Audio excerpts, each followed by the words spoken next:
Bam. Bam. Bang. Pow.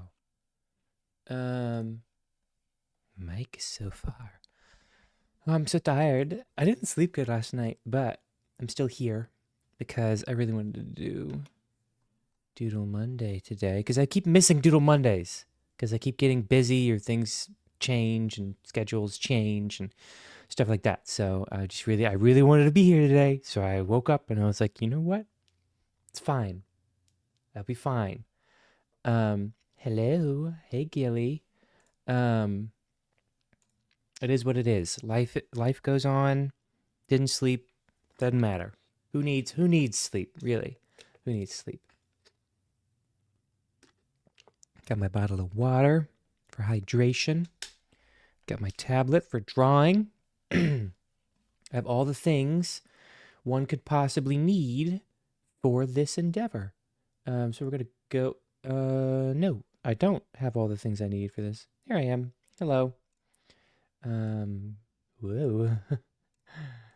You. Nope. What are you? No, not you. I need you. There we go. Hello. Um,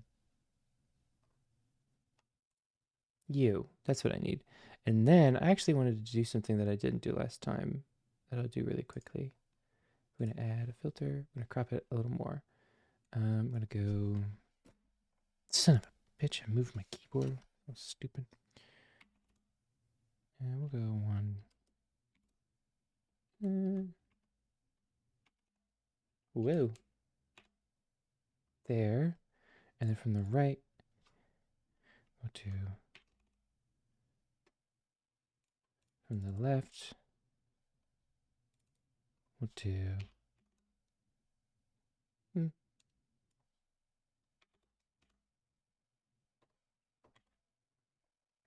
From the bottom, we'll do. Is that 100 maybe? And from the right, we'll do more. We'll do 6, 7, 800. That's probably, actually, it's probably 1,000. That's too many pixels, actually. And then we're just gonna until.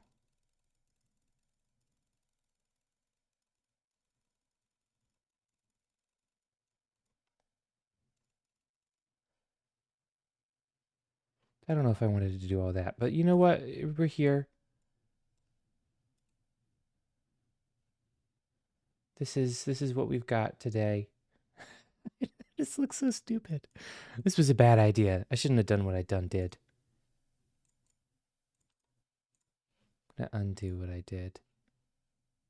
I wanted to like get it so I can get this square, but I don't know what the dimensions for that were. So then I went too far.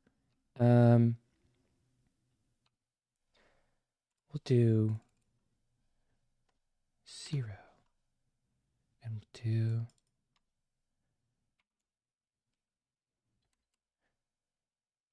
30, 50.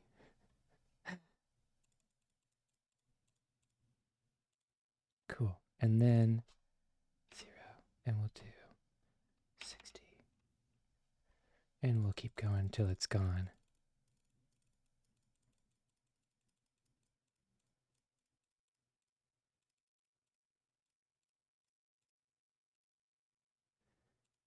Cool. We'll do.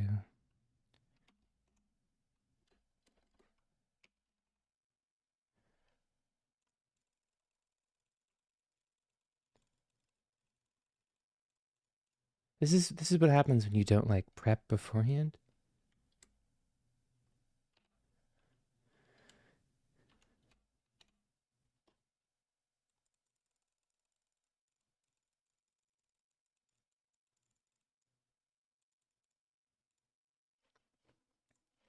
There, that's more of what I wanted. We're not doing anything fancy today.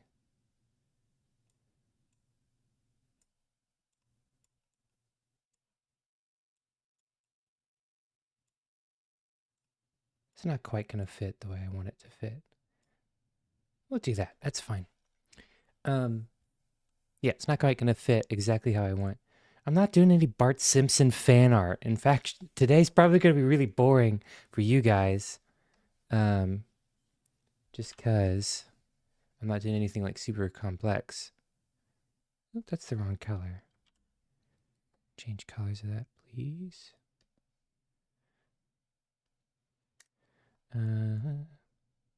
Take gray. Do that. We'll get back in here. And I'm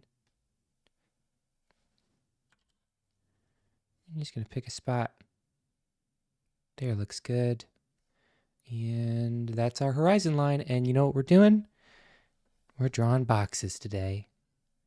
We're just drawing cubes. And it's gonna be embarrassing to start with, but we're gonna do it. Because I haven't done this exercise in forever.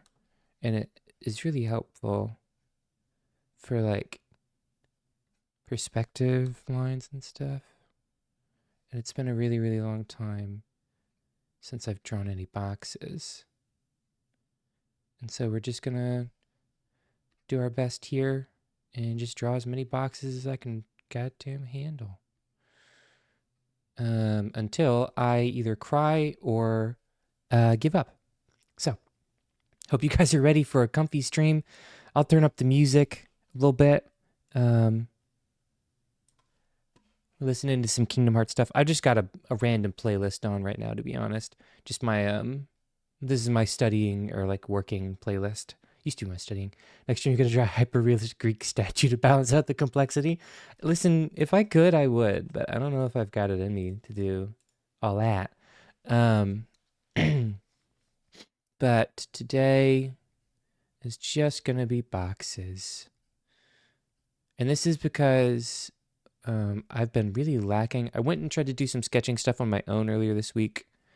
And it just I didn't feel good about, I just didn't feel good about it. And I was like, I wish I'd done some more warm-up type stuff. And so that's what I'm doing.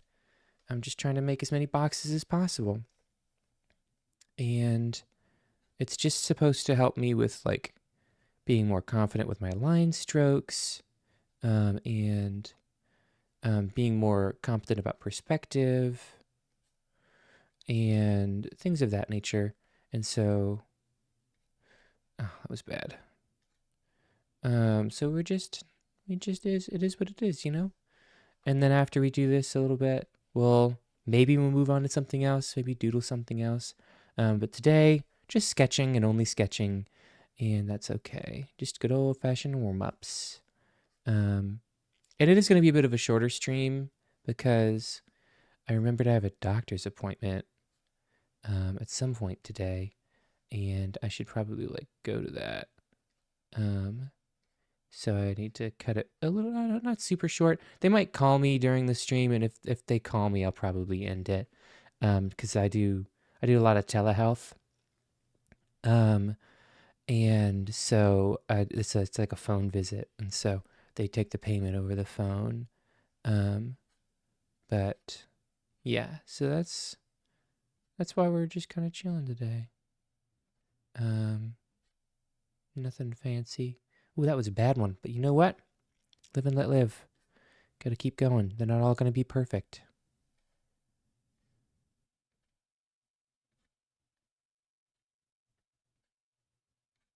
I'm also trying to get used to the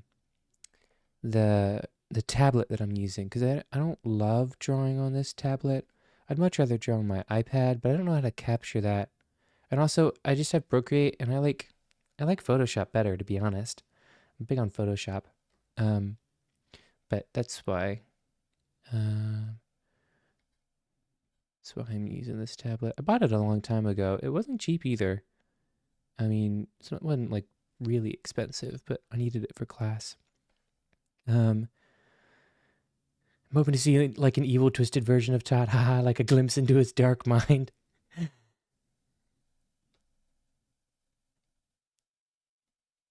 There's a sick and twisted smiley face. Haha, I'm so evil. This is just a glimpse into my evil, twisted world. Make it a box so that it fits with today's theme. I know. Awful. Gotta hit the gritty on your hef. I have no idea what that means. Um, I'm so twisted and sick and evil. I was gonna draw a smiley face, but then I drew a frowny face, and I made him angry because I'm sick and twisted. Um, but yeah, I'm just not used to drawing on this tablet. Um, I'm typically like a traditional, like I use like pencil and paper. I'm a sketchy artist, and so I just kind of draw what I see, um, and I have a lot of fun doing that. But I kind of wanted to start making my own art, like for the channel and stuff, and just for fun, kind of as like a way to blow some steam. And I'm just bad at digital art. I've always been bad at it, so I was like, why not just spend some more time? And that was sort of the thought process behind Doodle Mondays, to be honest. Um, but yeah, so that's just kind of what I've been doing. When you see me on the street, I'm just a normal guy, but deep inside, I'm dark and twisted. I play League of Legends. I also hate that this is the new AI thing.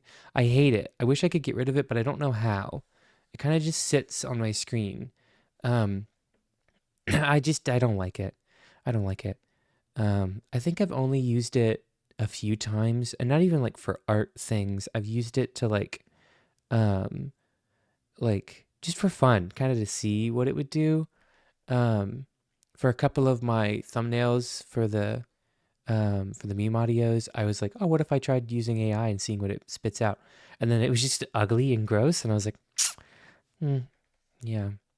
Um, and not even to like uses the whole artwork, but to just like see how it would like, because I wanted to add like eyes to the smoke detector on the smoke detector one, like the evil meme eyes, and I was like, I wonder if it'll do that, if the AI will be able to do that meme eye thing, and it just made a big red dot, and I was like, that's not what I want. So then I just went online and found the PNG rip, um, and got that.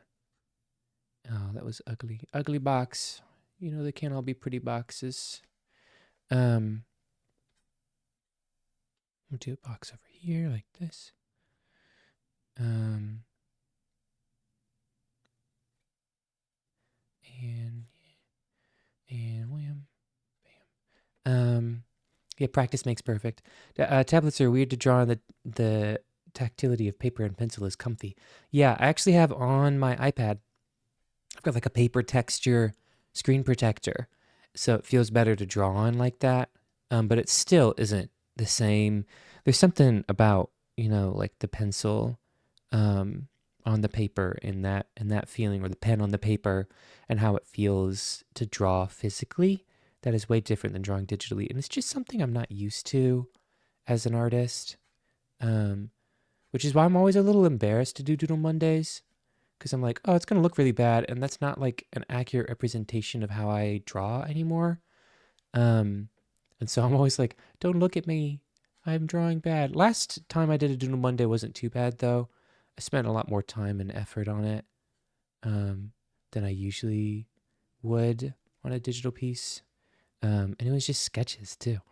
Um, AI has neat uses, but it's really annoying as a whole. As a tech guy, that shit is super rudimentary, nowhere near as complex as people think. So it just scrubs the internet and averages things, especially Elon Musk fart sniffing tech bros. Yeah, I don't know. I don't like it. I heard there's a new AI poisoning tool though for artists, which I'm really excited about. That's super super great. What was it called? It was like Nightshade or something. Here, I'll look it up. Um, AI poisoning program.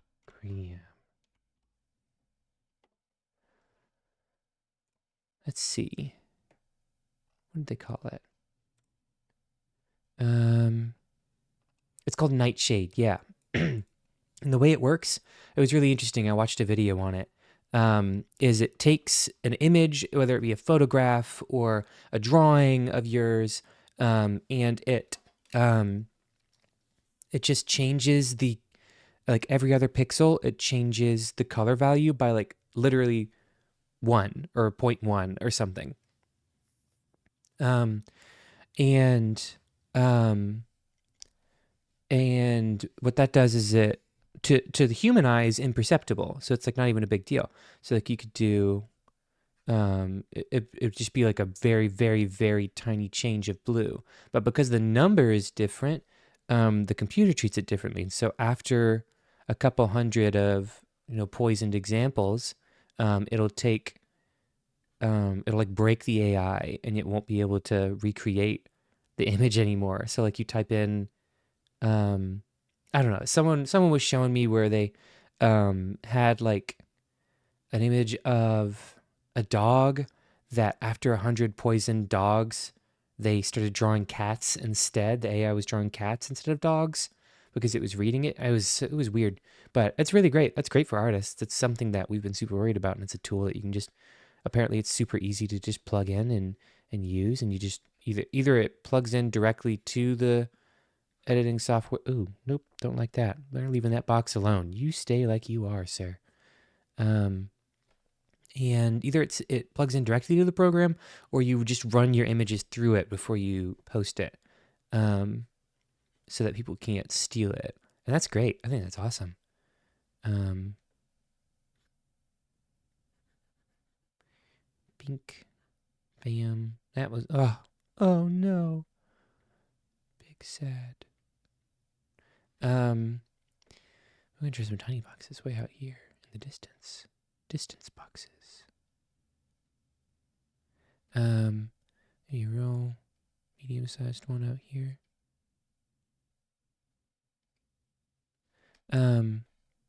But yeah, you can do that every time I draw a mean face on one of these guys. It's not even a good face. It's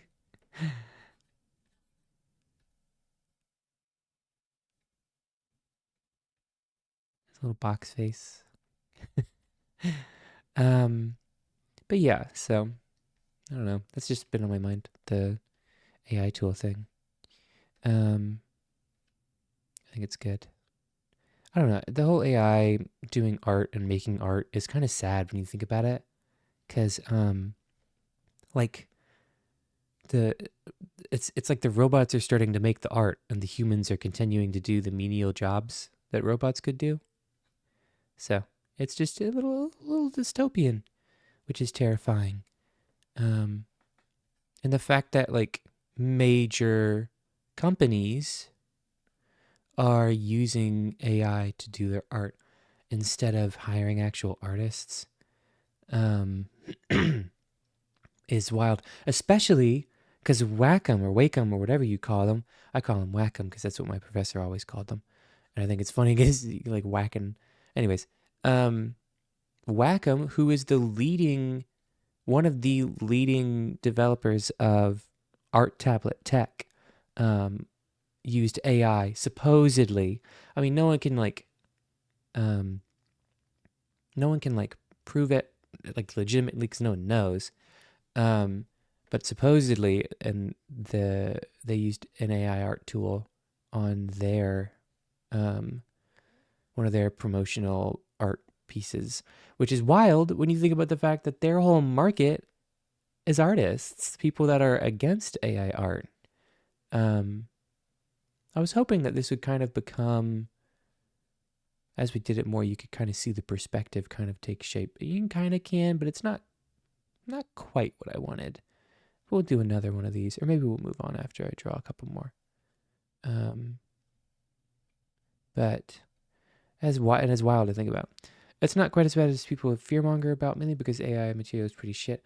Yeah, I think it's less, the fear is less about the AI. People still know AI is kind of shit. Um, I think the fear is that companies don't care that it's shit. They care that it's cheap. And so as a creative, someone that, studied in the creative field and is still kind of trying to work in that field, um, the fact that companies are like, yeah, we'll just make AI make the intro to Secret Invasion or whatever the show was on Disney Plus. That's what I think artists are afraid about. It's not, oh, AI is going to actually like, be the main source of people's art from here on out.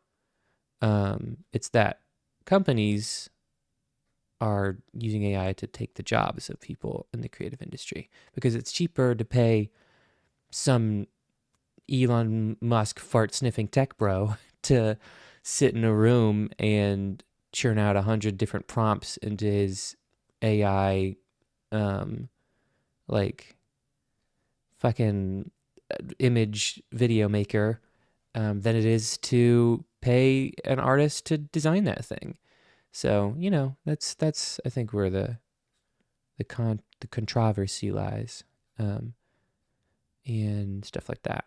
But you make a little tiny box, hide beneath the big box. It's really disheartening to see it gain more traction in the industry. Yeah, I think that's like I was saying, that's what people are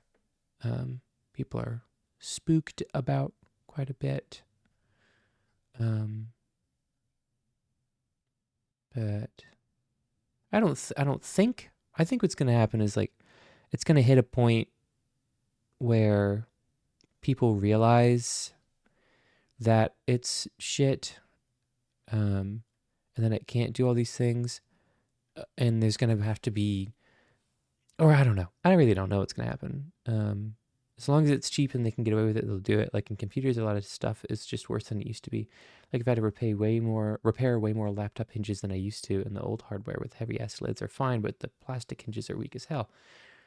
That repair used to be very rare, and now it's weekly. Yeah, I mean that's just the nature of the world. It's also the fact that like things are just more mass produced, and things are moving. Like product is moving at a faster pace in both creative and physical markets. And we'll skip this one.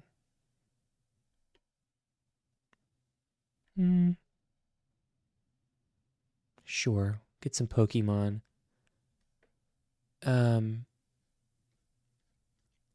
But yeah, I don't know. I can see the thing with AI is that people need to recognize that it's a tool, right? It's a tool for the working flow. It shouldn't be what is the driving your workflow. And I think once people recognize that, if they ever do, then things will be a little bit better.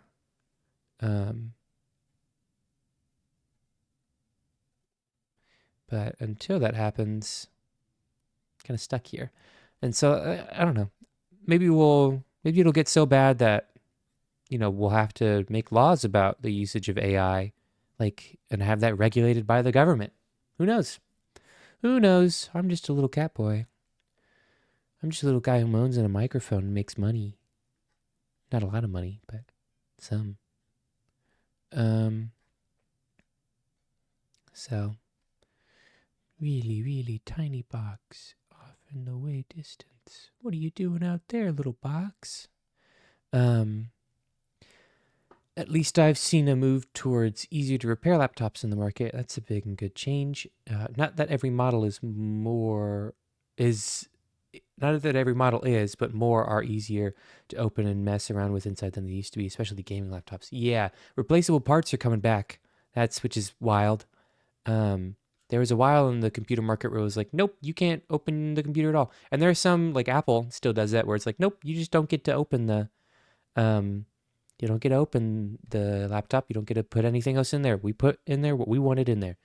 But recently there's been, especially because of gaming and because of the want to sort of upgrade your own PC and customizable specs on that PC, there's been a resurgence of interchangeable parts in the PC community. I'm here to support real cat boys, not some cheap robo boy. You got it. I am 100% real cat boy all the time. Nothing to worry about, babe. Apple can suck my ass. I fucking hate Apple as an IT guy. I bet. Here's the thing. The, and I've thought about this for a while. Um, the good thing about Apple is that 90% of the time, to like almost 99% of the time, they work exactly as advertised. Almost 99% of the time. And they work consistently and they communicate with other Apple devices exactly as advertised most of the time. And that's not like a guarantee, but they're pretty consistent about that. Um, but they're really, really expensive, and um, they don't have quite the I don't even know. It's like they're not as like computer bro friendly, I guess is the way to put it. I don't know. But they're also incredibly powerful pieces of hardware. So, I was listening to someone talk about editing, and they were like, "Yeah, I've got this crazy like $20,000 PC or something like that. It's like a ridiculous that like they built themselves, um, or had someone else build. I don't know. I don't remember exactly what it was.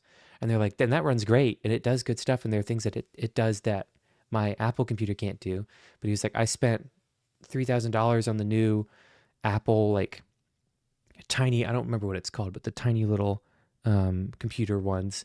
And he said that thing has one chip, microchip in there that just blows away the capabilities of my $20,000 PC. And it's just one microchip. Um, and because of that, he's like, I always edit on my Mac. And I used those kinds of computers at um, at college. We had not many. We had like three. Um, and I got to edit on those because I was doing like high level audio editing and mixing and stuff and sound design for a couple of films, and they were insane. Like they ran really really well. They were really really quick, um, and way better than the Dell laptops that crashed all the time. We would because I there was like the gaming computer lab where it used to be just like an editing computer lab, but then they upgraded it to the so we could use Unreal Engine 4. And they had really, really nice Dells. In fact, they have, I think, the same computers that I have here now. It was like the Aurora 2 or something, or maybe they were the Aurora 1 and I got the Aurora 2. I don't know. But um, really nice computers, and my computer runs great, and it's pretty much the same as that. But there's just something about the Mac that was like, I don't know, like the processing speed, the ability um to edit and to have a lot like manage a lot of large files at the same time without slowing. Because I don't know if you guys have ever worked with raw animation data, but that's not small file, and it's not a small file, and that's not a small like um like CPU usage, or I don't know. Like it can tank your computer for a little while. Um, but the Mac was fine, and they was wild, and it was just like it was way smaller. It's like compact too, which is the weird part. Um, but yeah, he's pretty full. I can get a couple more boxes in here somewhere, I think. Everybody's got to pick your favorite box though. Do you guys have a favorite box? Um, because I haven't picked my favorite box yet, but I will. I should make more like taller boxes.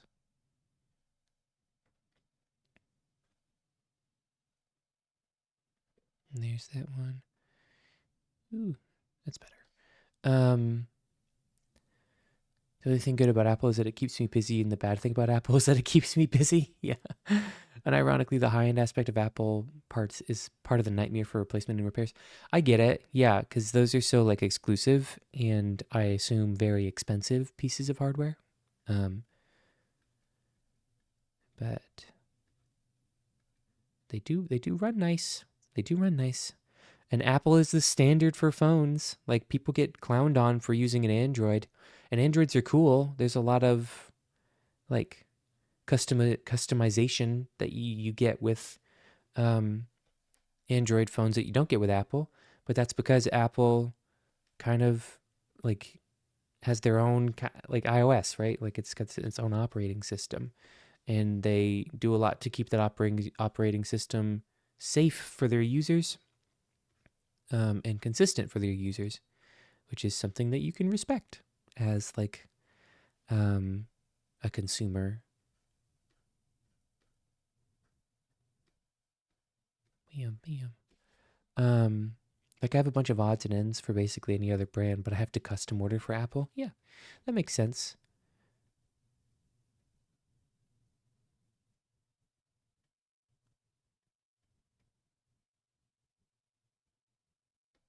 He's a little angry box.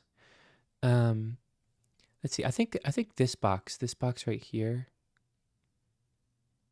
I think this one's my favorite. I like that one a lot. I like how it's kind of hidden behind the other box. I should have done more of that kind of stuff. Um,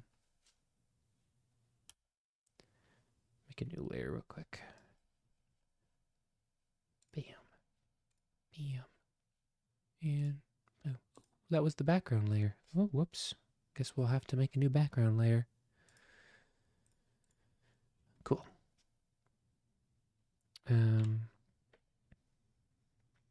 Let's see, where are we putting it now? Actually, we'll do something different.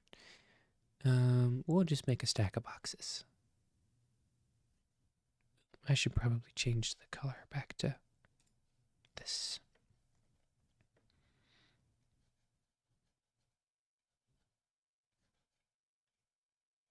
I don't like how sketchy that is, but you know what? I already made it. So, bam, bam. And then I got a box maybe on top of it here or on the side. It's kind of like leaning this way. Maybe it's a taller box. And then I've got maybe a box. I should have started at the top. I can go down though.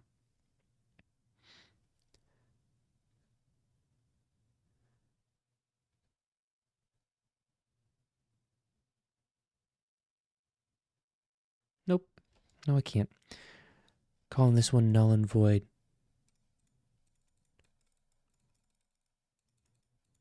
Maybe I just should have colored over it, huh? Anyway, we'll try that again. New layer. Ooh. And fill it.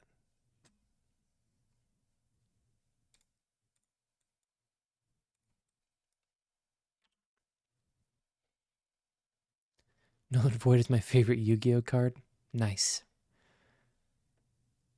We'll just do more boxes. We'll put the horizon line. We'll do 2 point, and we'll put the horizon here.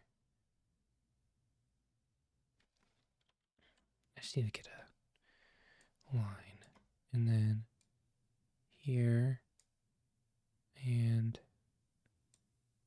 here. Those will be my. I don't like how those look. We'll do vertical lines. There.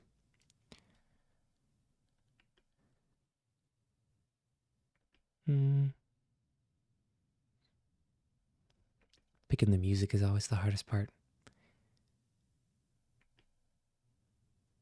Sure, we'll do that. Pot of Greed is really good, and it lets you draw 2 additional cards from your deck. Box gaming. My actual real favorite Yu-Gi-Oh card is probably Neospace Connector. I have a lot of fond memories with that card. Mine, I liked the Karakuri cards. Those were my favorites. I had a deck of those. They were wild. I don't remember any of their names. They were all like robot ninjas, basically. Robot samurai was the bit. And they were super good. Their whole thing was like they would switch from attacking to defensive position when someone attacked them. And so there was a bunch of cards about like changing the battle position of other cards, and it was really, really fun. It was one of my favorite decks. I think I still have it on Yu-Gi-Oh! Duel Links, but I don't know if it's still there or if it's like if it's like deleted my save file or something. I don't know. Anyway, so we're doing 2-point perspective now.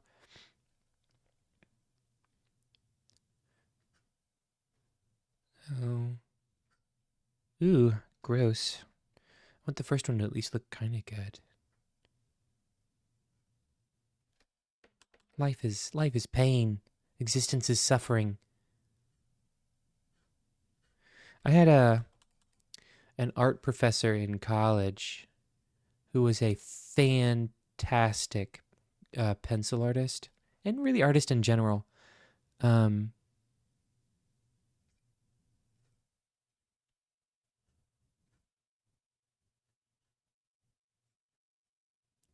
I don't really remember how to do this.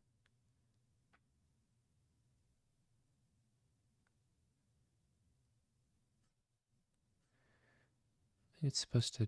Jesus Christ, this is awful. I've forgotten how to do 2-point perspective. Life is pain. Karakuri was 2010, 2011. Although they did get legacy support, it saw sort of a resurgence in like 2021. Yeah. They had a in 2021 they had a synchro summon card set come out. They released a couple of different synchro summons for it.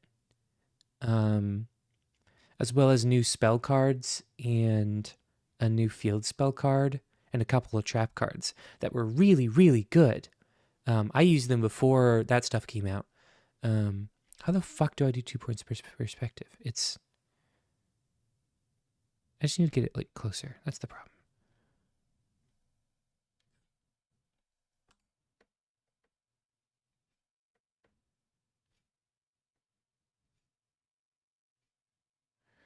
And then you block off the part that you want. And then you erase the line.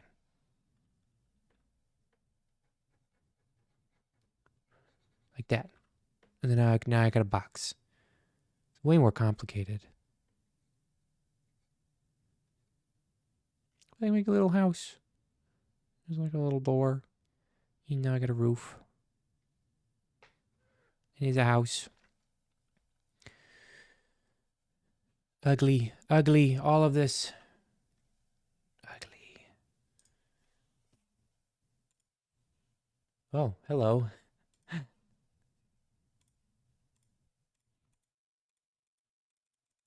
um,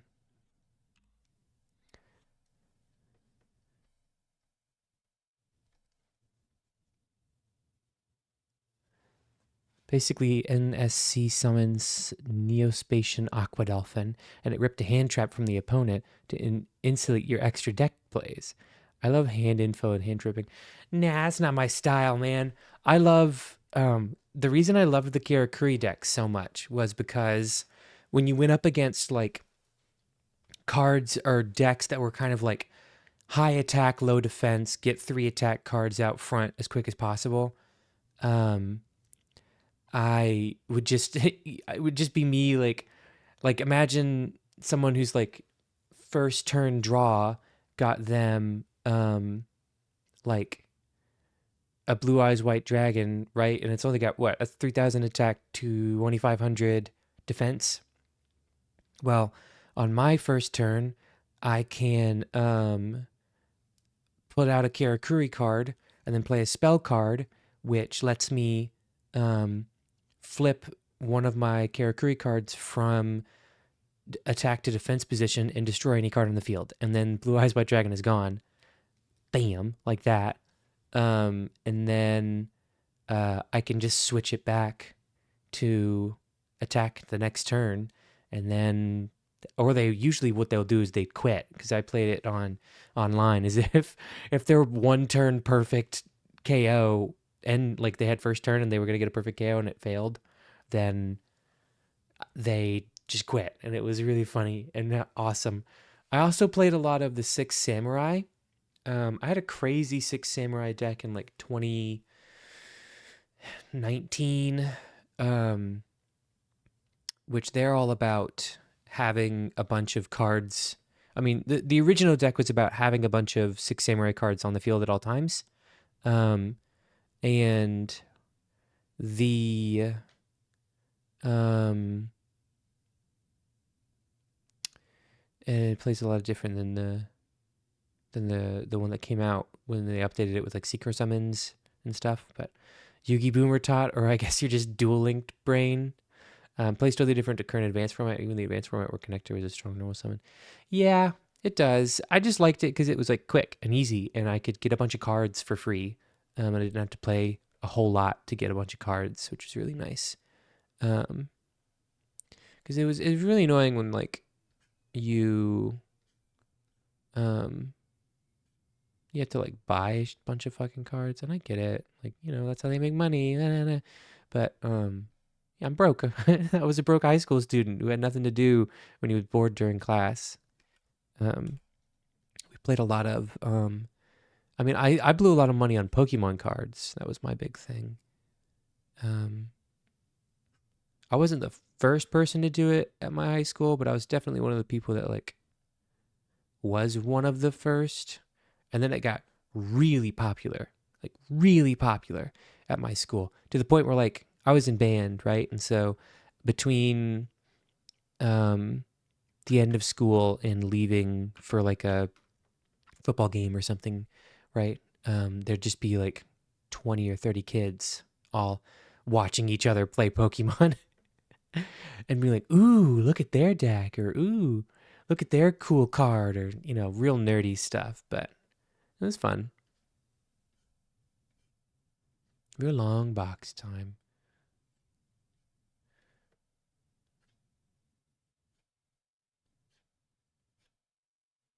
I wish I was drawing like my tablet is so tiny. I have to like draw with my wrist mostly. Wish I could use my shoulder. I mean, I can use my shoulder more.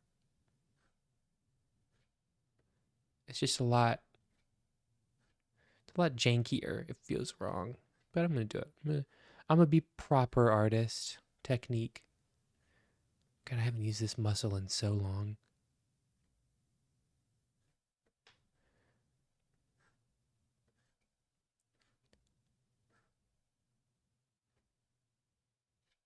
But of course, it immediately starts looking like better. Um, I'm the motherfucker who plays paper and goes to events, or rather, did. Hard to find times to do these days. Used to work at a card shop in high school. That's fun. Um, I've always kind of wanted to work in like a nerd shop, a nerd store. Um, but never got that job. Always wanted one, like a GameStop or card shop or things like that. But it just never happened. Just never happened. And that's okay. Am I like falling off the screen when I do this? Am I still on the screen? I can't tell. I am? Am I? I am. Okay. Um, but yeah.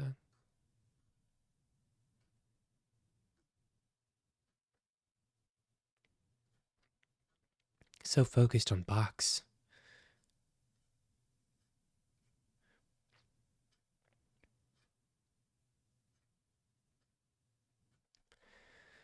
But I know a lot about tabletop and cards, more so TCGs.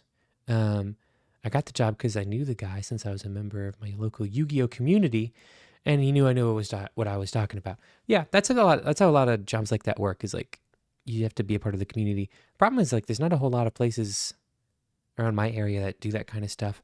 And also, I've already got a job that pays, well enough. It is somewhat nerdy. Bookstore is kind of nerdy. I can still nerd out. The most I get to nerd out about is stuff is the manga people and the DVDs.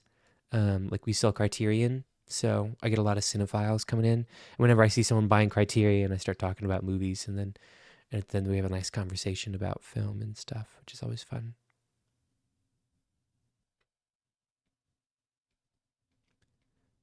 Box drawing 101. Square. And then you look at the connecting points and you draw line toward and you close square. That's how you draw a box, everybody. Um, but yeah, if I drew like, there's one artist that I love, who does this literally every day and just draws boxes, like hundreds and hundreds of boxes over and over and over again. But their art is so much better because of it. So, you know, I wish I had that kind of discipline, though. I just don't have that kind of discipline. I'm disciplined in other areas. Drawing, I'm not disciplined in, which is why I started Doodle Mondays. And it's fun, but, you know, you just want to be better. You just want to instantly be better. And that's not how it works. Maybe I'll, like, use I have a webcam. Maybe I'll use, like, the webcam and do, like a physical drawing stream where I actually draw for you guys, like on paper, on one of my sketchbooks or something. That might be fun.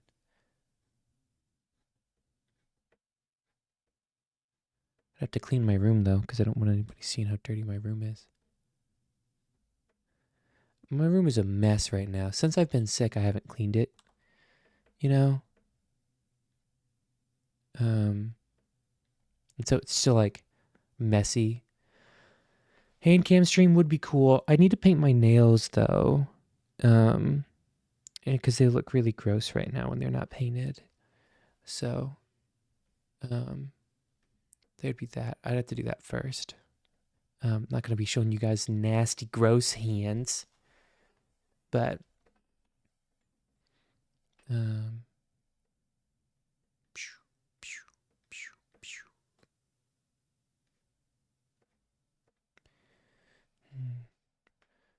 maybe we'll move on. I'll finish this page. And then I'll try and draw what I was initially going to do. Ooh, maybe not. Maybe we'll keep drawing boxes. That box, if that box is telling me anything, so I need to maybe draw some more boxes. Bam.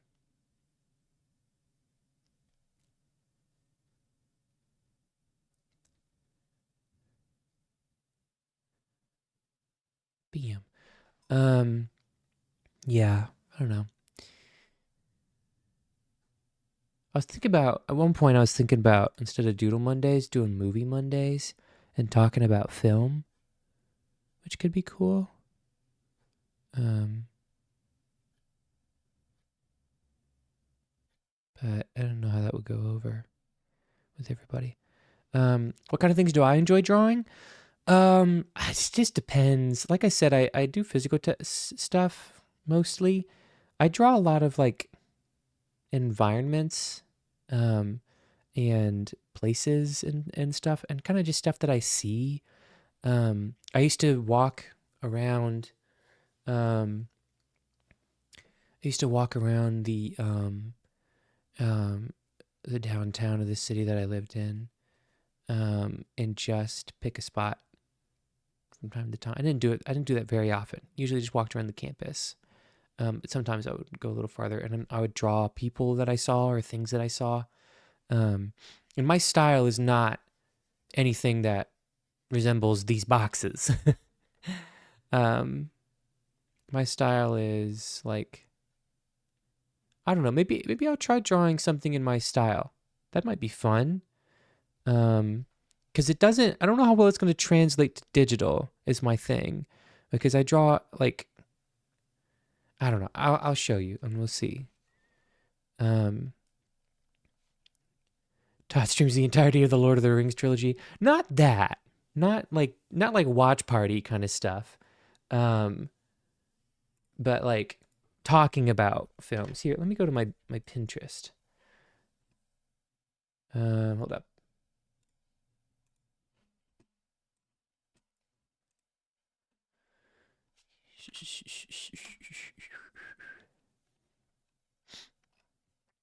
I want to start drawing other stuff. But Todd is actually Akira Toriyama, by the way. I fucking wish I was Akira Toriyama. Wow, to have such a unique style like that is such a gift. Such a gift. Oh, this song is from Triangle Strategy. I love Triangle Strategy.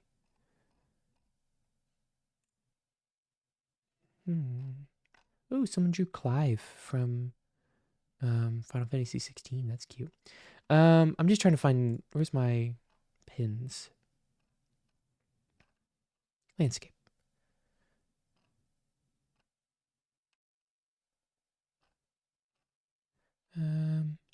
Because I tried doing like painting, like digital painting, and I'm just not good at it. I'm just bad at it.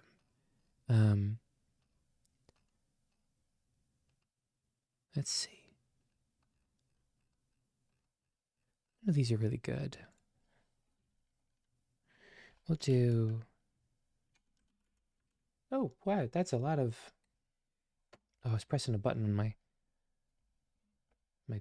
thing.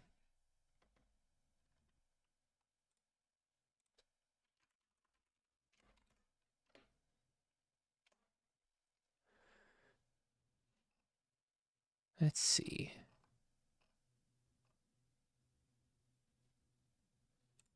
There's this one. We'll try this one.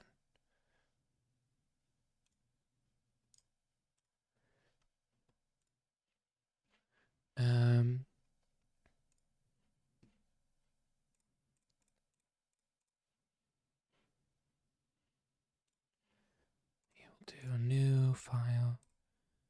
Just do it on another A4.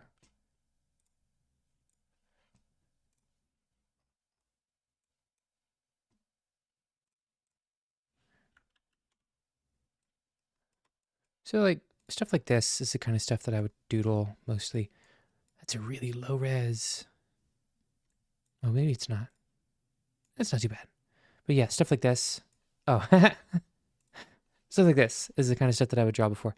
And so I would kind of have it off to the side, like over here or something, and then I would doodle it. But since you guys can't see that, I'll just fucking pop it up in the corner. Drop the opacity like that.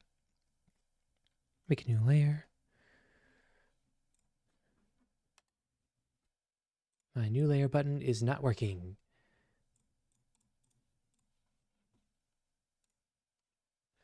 Yeah, I just like landscapes and things of this nature. And then this is the way that I draw usually. Oh, I turned off my tablet. That's why.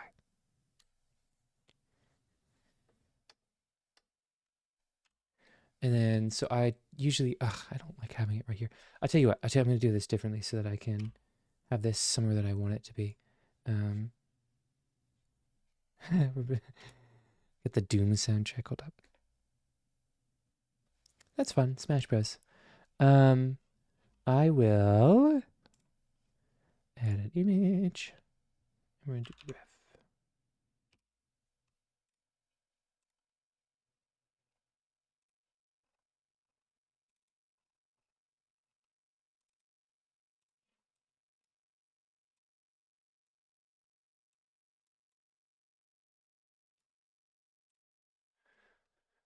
And then I'll take it for me.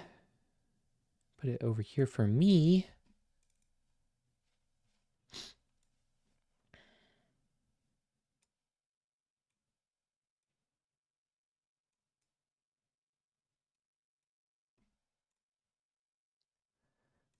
There. And hide it behind this thing so you guys can see it. And then I'll make it. Oh man, how do I make it so it stays on top? Poop. I don't know how to do that. Poo poo. This is just more complicated. There, that's fine, I guess. I don't need to see my face. I can see my face over there. But this is how I usually draw. So the first thing I do is I get a general idea of the landscape. So vanishing point is it's about and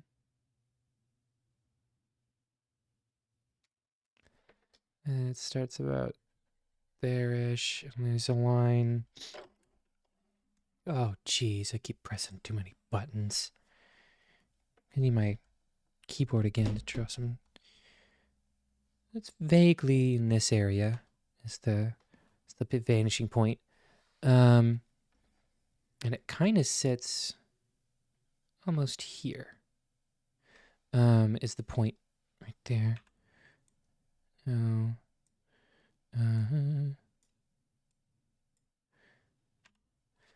But now I got that, I kind of get an idea of the landscape and what I'm looking at here. So the first thing I notice, I got this big guy right here, and he's got a sign, goes up most of it, but not quite all, and it leaves a little bit of room. And the next thing that I notice is obviously the fucking train in the middle of it, right? Which sits kind of above the vanishing point a little bit. And is vaguely in this shape. And this doesn't quite look right because the pressure is a bit high. And the opacity is a bit high because I usually draw with a pencil so you can like lightly sketch stuff. Can't really do that as easily with this guy. But then the tracks kind of move almost straight. They end up, and so one of them ends up like right above this corner, and the other one ends up the other one ends up right about, not halfway, but like at the quarter point. And so then it goes from under here and under here. And the next thing I do is just connect those lines. Like that. No, not quite. There-ish. Ish.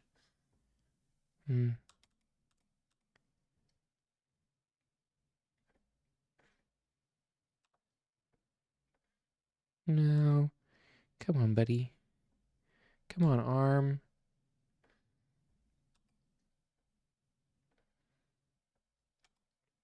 Try the other direction.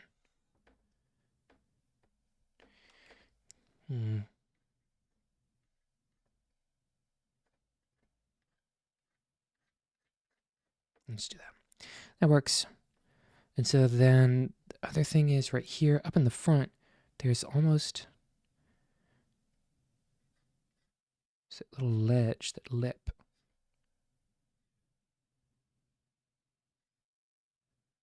It sits right there. Truly a landscape moment of all time. And it actually kind of sits right above the vanishing point right here. It kind of marks the vanishing point for me.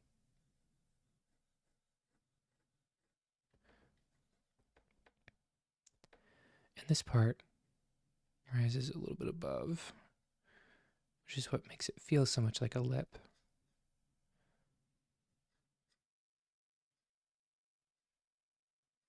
Right there. And then there's a little sign that sits. I'm starting to realize I might have put the sign a little too far out, but you know what? I'm just gonna live and learn. There's a sign right there, and there's a couple other signs that are sticking up behind it, like that. And this guy sits in front. And then up here, just kind of sits across. And there's a couple more of those in the back, but the big one is in the front. It's kind of framing this stuff. And then it stops like right here. So everything past this point. Gonzo. And this foliage is kind of what's framing everything back here. It's almost like you can kind of see like the line next to it. You can't see where I'm pointing, but kind of it literally is almost like a straight line of foliage. And I can't tell if that's like a wire or something making that line, but it's very dark up back here. All that foliage, and we'll go and define it in a second. But then a little further down, kind of more towards the middle of this piece, got like a tinier version of that guy. And even tinier version of that guy. That's Siphoth right there. And this foliage on the side. It's kind of like making a mess over here.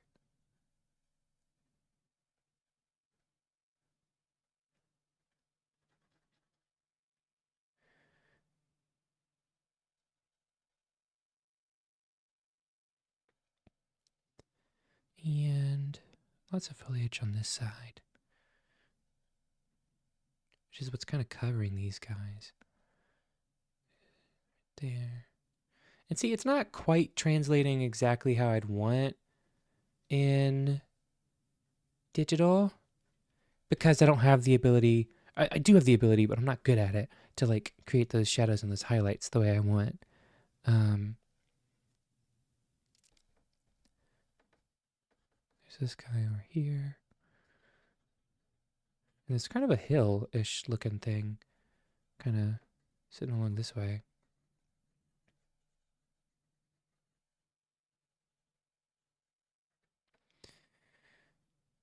And I moved the vanishing point, but life is so short.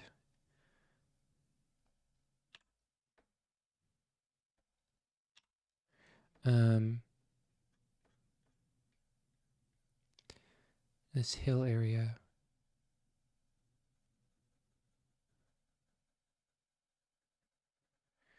But I would say when it comes to like being inspired by artists, I think the artist that probably most inspired my style was Van Gogh.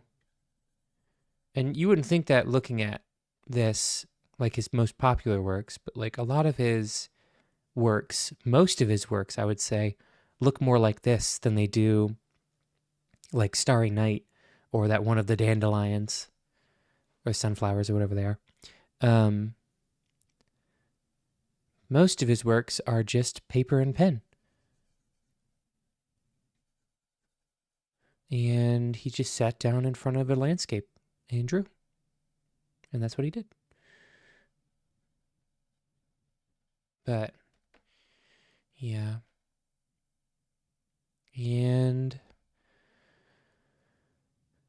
the Final Echoes OST, Final Fantasy Echoes. No, that was just someone's cover. This is a playlist of just covers from various people.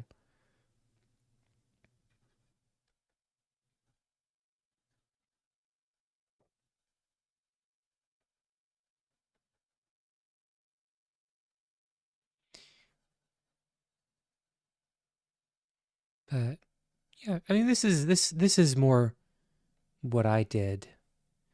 Um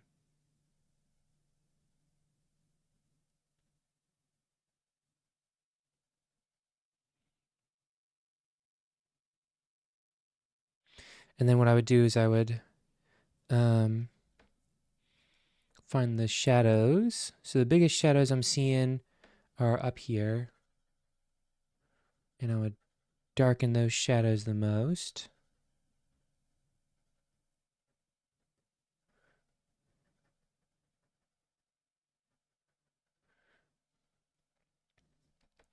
And there's a big old shadow on this side.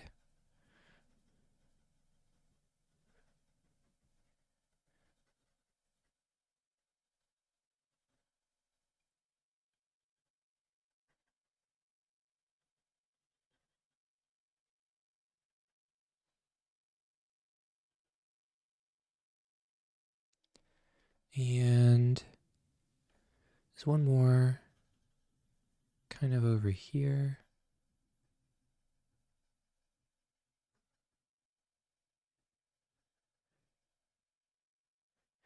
And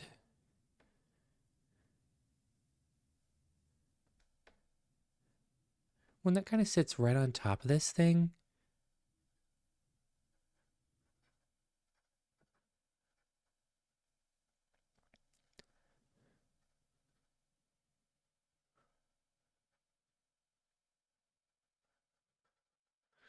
And then there's just a shit ton of foliage. There's a wire cable running.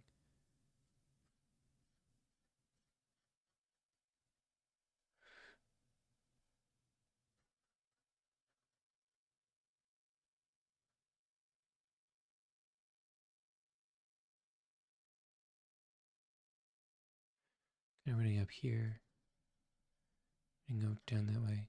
But yeah, it looks okay. I don't love it, and I don't love how it looks, without the abilities, the things that I can do physically, that I'm bad at doing digitally. And frankly, I kind of messed up the placement of everything. I should have spent more time on that. This guy should be more down in this area here. I should have taken him and moved him just like this way. Because my perspective is all messed up now. But yeah, this is what this is how I draw usually. And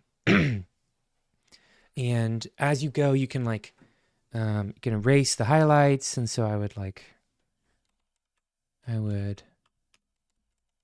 go over here and I'd be like, well, this sign has a highlight. So I'd erase the highlight of the sign, right? And kind of down this way on the sign itself. And there's a highlight on the bus. And so I would erase the highlight on the bus and all that stuff. And I'd redraw the details on the bus. And there's a big old highlight along this way. And, you highlight it. But there's stuff that I can't do, digitally, or at least that I'm not good at doing digitally. There's a lot of things that I wish I could do. But I'd have another one prepared. I was going to try and do this face here, but like in an anime style. You can't see that. I put the image up. This face, this one, and do it in an anime style. And so I haven't done any stylized drawings in forever. And I thought now was maybe a time to give it a quick little shot. And it's not a pretty complicated face, and it's, it's pretty well. Where the fuck is my pen? There it is. I'm using too small of a 7.7. No. Where the fuck is my brush? Trimedia.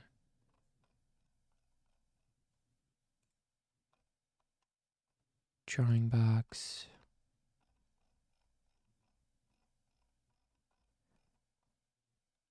Perfect pencil. Nice. That's what I want. But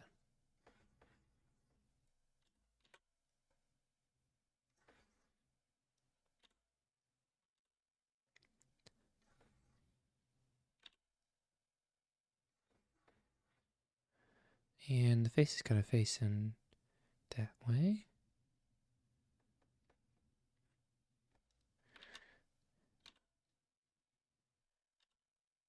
Where are we putting the chin? Chin's kind of down here. It's a really kind of wider face.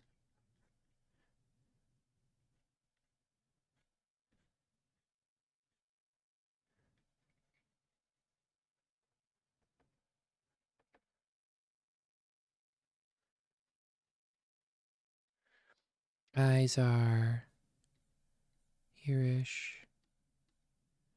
Nose is here-ish. Mouth is here-ish. And then we just go and we refine. And so I'd make a new layer. Bam. And then I would draw on top of that. And I do big old eyes.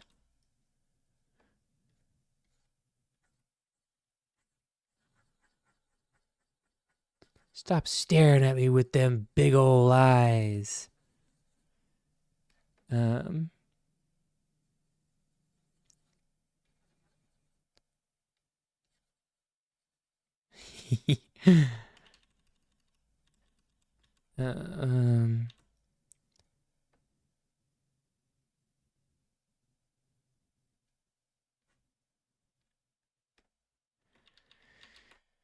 I don't like this song. This song stinks. Keep going. Keep going.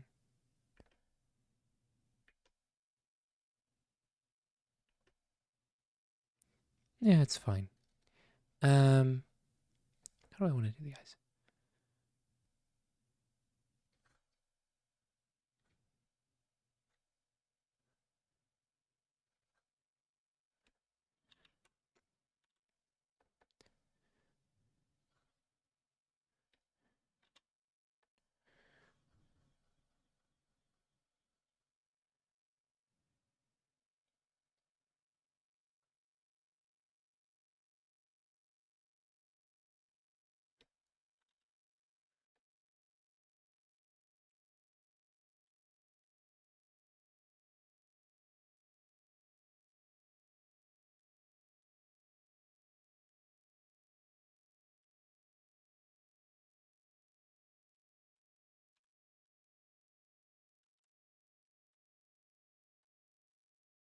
Gilly, you ask for the strangest things.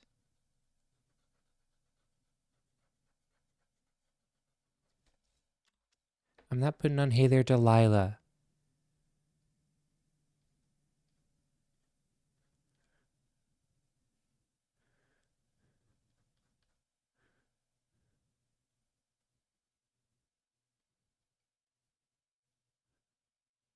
There's that.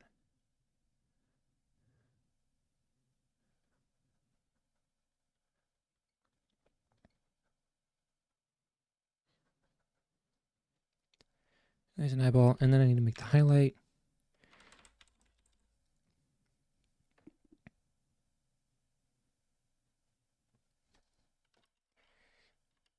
Dang it. Make that even smaller.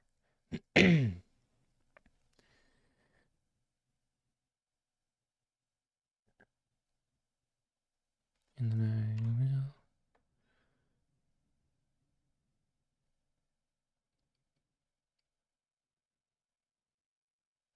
Here, I kind of like that eye.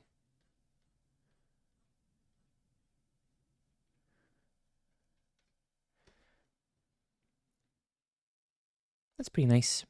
I'll grab it. I'll grab it and use it. Meow. Oop. What? Bam. And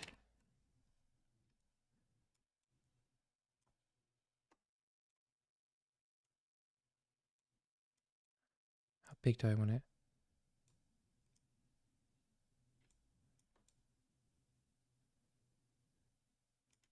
Smaller? Maybe? I actually hate it. Did I tell you guys that I liked it? I changed my mind. No, I actually hate it. And we're going to start over.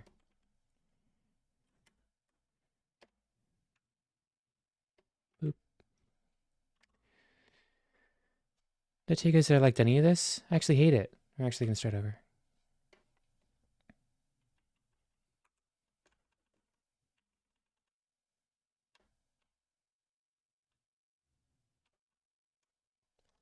What the heck is going on with my eraser here?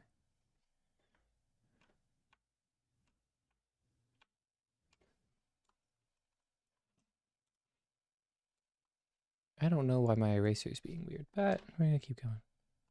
Anyway.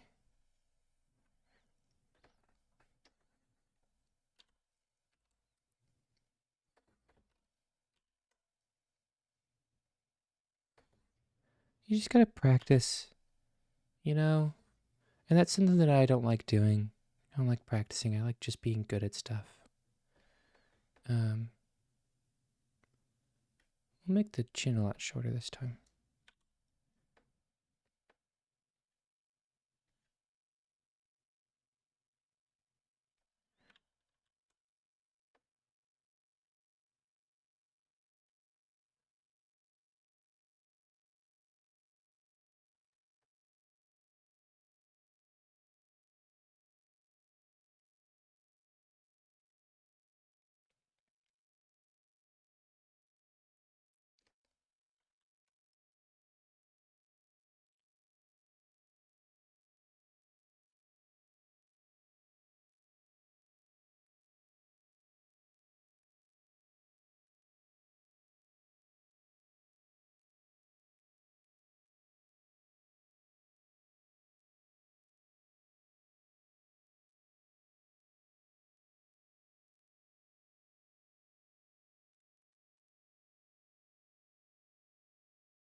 I'm sorry, I got really focused all of a sudden. Um, because I think I can get this one looking pretty good.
Nice.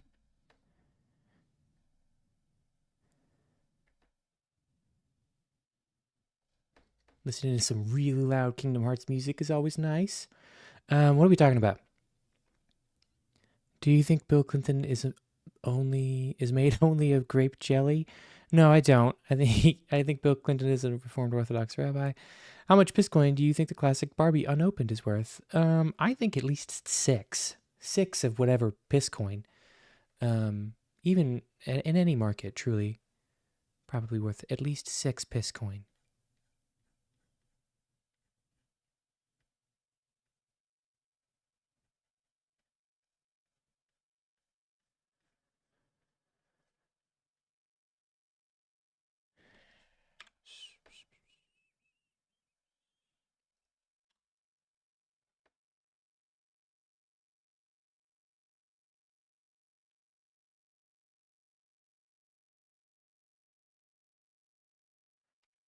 What if I said I hated it?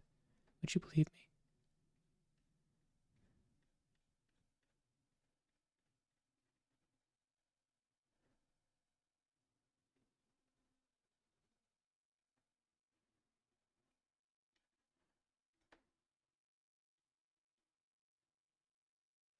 What if I said I didn't like it? What if I thought the hat was too small? What if that's what I thought?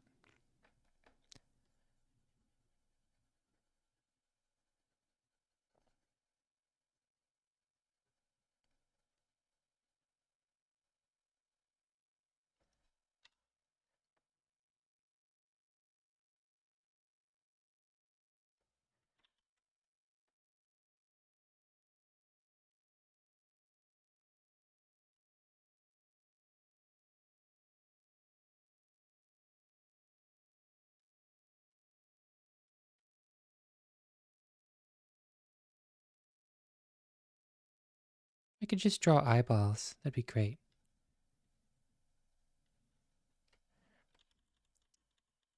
Screw it. We'll go wild.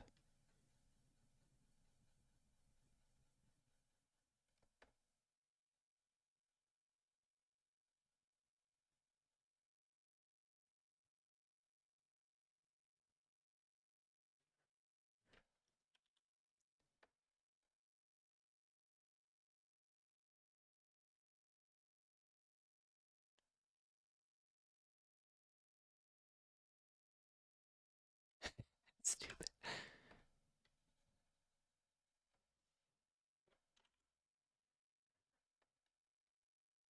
Um,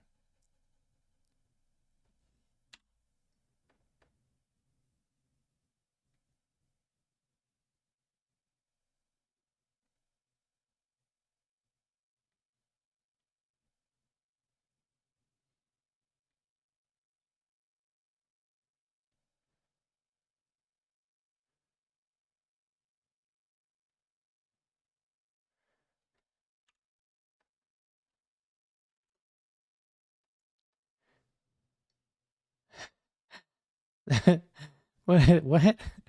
Bitcoin stocks are falling after I said that. I've ruined you financially. The bank called, you lost your house. Your kids left me. I left you and your wife filed for divorce. I'm so sorry. I mean, I didn't know the kind of power that I held in Bitcoin. Um, all he has left is you and his Bitcoin. I'd sleep on a ratty couch in a cheap apartment and drink only tap water and Bud Light. Oh, I'm so sorry. I'm so sorry that I've done this to you. Is there anything I can do to make you forgive me?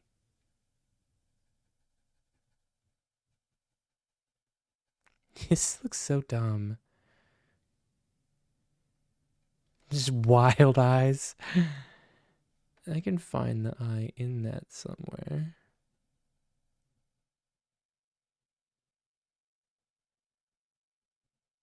I'm just bad at eyes. I used to spend a lot of time on just drawing eyes, but I feel like I've lost all that mojo jojo. Um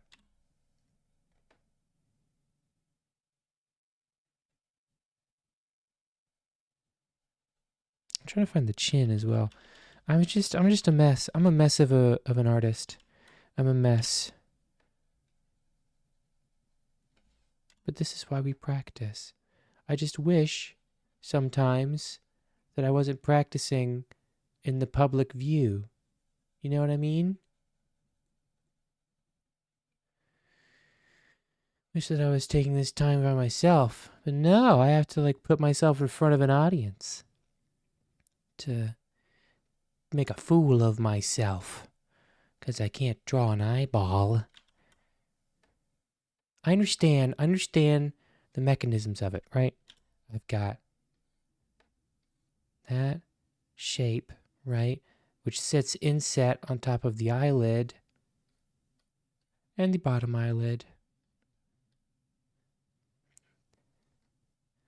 And then there's an eye inside of that. And these kind of end up in these little tear ducts on the either end. This end, not so much, but the first end, definitely. And the eyeball actually sits kind of like this, like an almond shape inside of it. I understand that. And then this sits on top of, inside of a socket, right?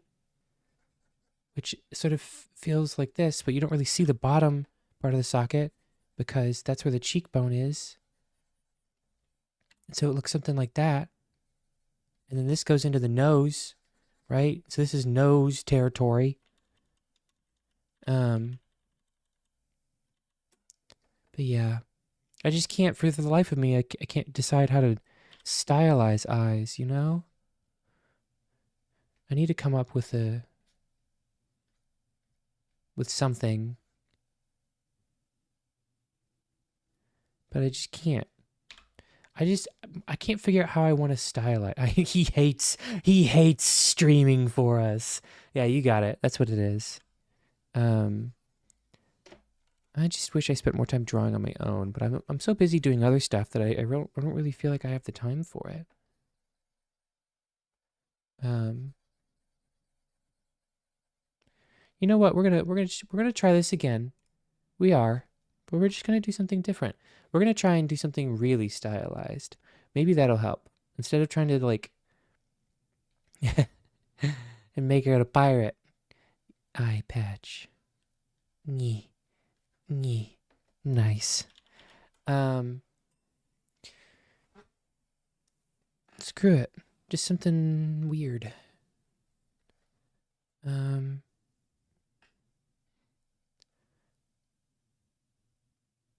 let's see.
I still hate this. I could spend like 17 hours on some drawing and I'd still find a reason to hate it. I don't like this. I'm embarrassing myself today. Yesterday I was drawing and I felt fine about it. Today, not feeling fine about it. Not at all in the slightest. But maybe I'm just picking too complex of photos, to be honest. Struggles of an artist. Yeah. I don't know, man. I don't even know what other reference photos I even have. I just need to come up with a style. That's really all it is when I draw faces, because I understand the mechanisms of a face. I understand them. I've drawn plenty of them. I don't know. I'm just bad at nailing down a style.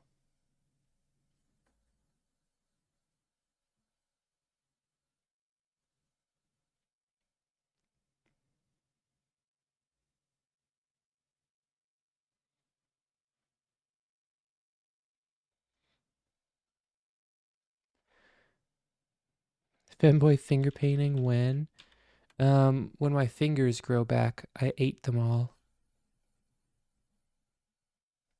I got hungry.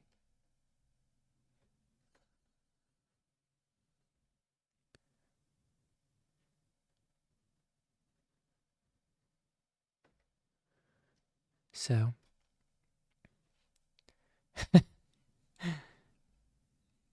digital style. Digital style. I don't remember the rest of the words to it.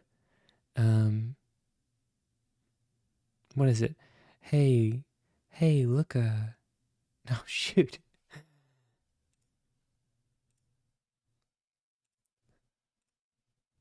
Hey, look, a circle. Digital style. It's so good. But, yeah. We're going to keep doodling. We're going to keep doing it because I want to get better. I want to figure out how to draw let me look at some different, other artists.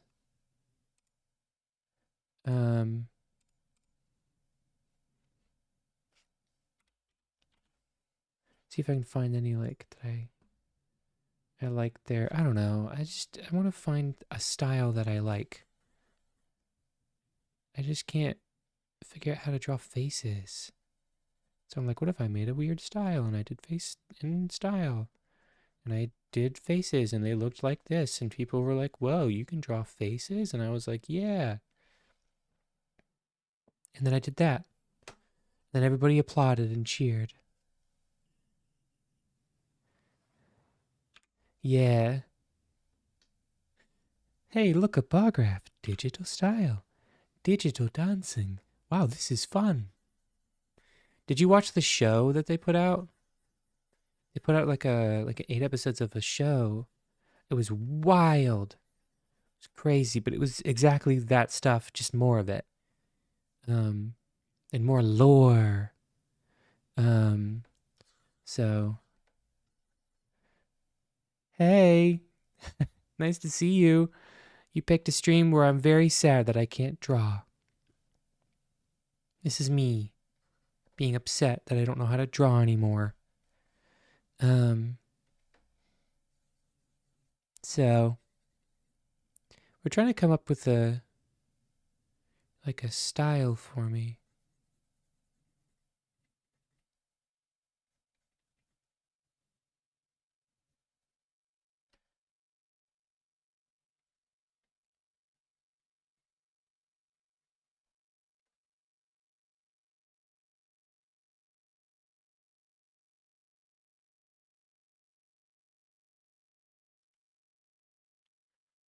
But yeah.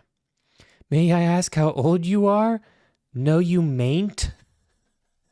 I'm 23. It's on my Twitter bio. Never ask a lady her age. Jeez. I like to keep some things up in the air.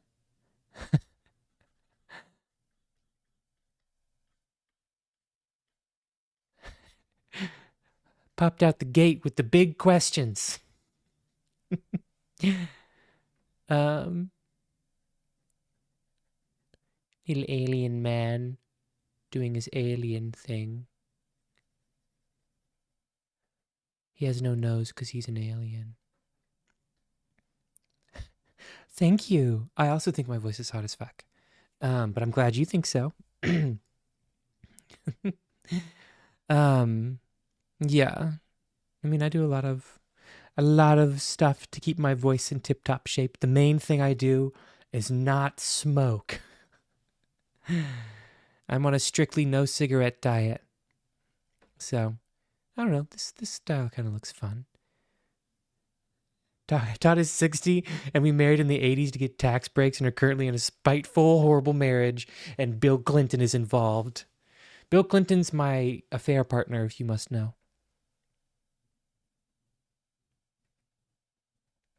Draw me.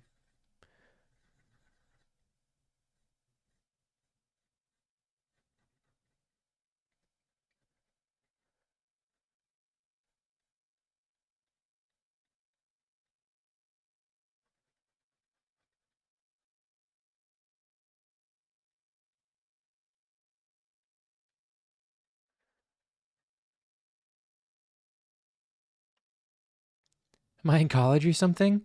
That's none of your business, sir. No, I'm not in college. I'm just doing my own thing.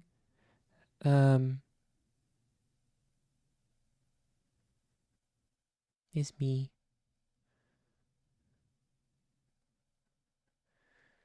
That's me, guys. This is literally me if you even fucking care. These little guys remind me of Alien Hominid and Skull Dad from early. Yeah, kinda. Kinda. Um, but this is literally me if you even care. Give myself a smaller chin. That's more fun.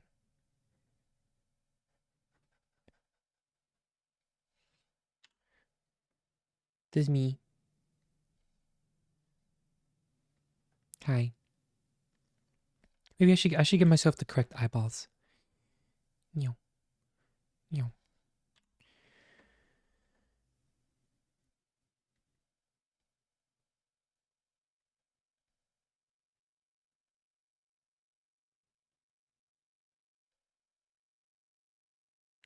It's literally me. Oh. That's me. I feed Tot with Purina cat chow and fancy feast wet food every day, and he looks exactly like this. Shut up. You're scaring away the hoes. Doodle Tot is gonna take over from Real Tot. Just follow me. Thank you for the follow. I appreciate it. That's the best place to get updates from me about everything, whether it be content, whether it be streaming, Patreon, all that stuff.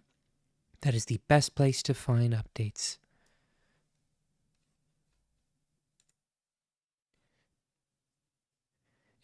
Todd, if I can't scare away you, how can I scare away other hoes? I'm much more tolerable than most of the hoes. But do I give myself? Do I go full fledged? I'm just gonna do it. I'm gonna do it. Screw it. And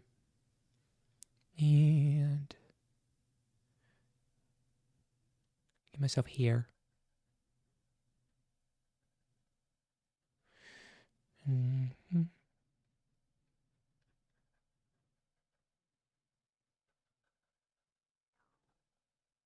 I don't like that hair. Misogyny. My auto mod keeps blocking you for misogyny. I'm more surprised your stream is not an ASMR one. Instead, it's a drawing stream. I don't do ASMR streams really, and I think it's something I probably should do now that I'm like thinking about it. You know, that's kind of my brand. It's kind of my thing. But most of the time, I just play video games. Thursdays. So here's what my plan usually is. On Thursdays, they're Talk to Me Thursdays, um, and I just kind of chat with people that are in stream. I try to. Fridays are typically game night, and then recently we've been doing raids on Fridays, which have been really fun. Um, and then Mondays are Doodle Mondays, and I just draw because I want to draw more, and I'm not drawing enough, and that's why. That's why this is what it is. I should try doing an ASMR stream. That might be fun, but I don't know how I'd do it. I might have to do it on a different site, and because most of my ASMR stuff is, well, it's erotic, and that doesn't really fly here. Um, I mean, if you guys want, I could be whispering in the microphone and stuff like this if you really want me to. But I feel like that would get annoying after a while. So, do I play shooters? I mostly play RPGs. Mostly. What have I played? I've been playing. Right now, we're doing Final Fantasy 7 remake. Um, and Final Fantasy 7 remake. Next, after that, is going to be. I think I'm getting back into Kingdom Hearts speedrunning. I think that's going to be the official thing because I was looking at Kingdom Hearts 3. It has like 15 to 20 runs, which is like not that many. So I could potentially get first place and then be forever ingrained in the history of speedrunning as the femboy ASM artist who does who held the top spot for Kingdom Hearts 3 for like however long. Um, so um,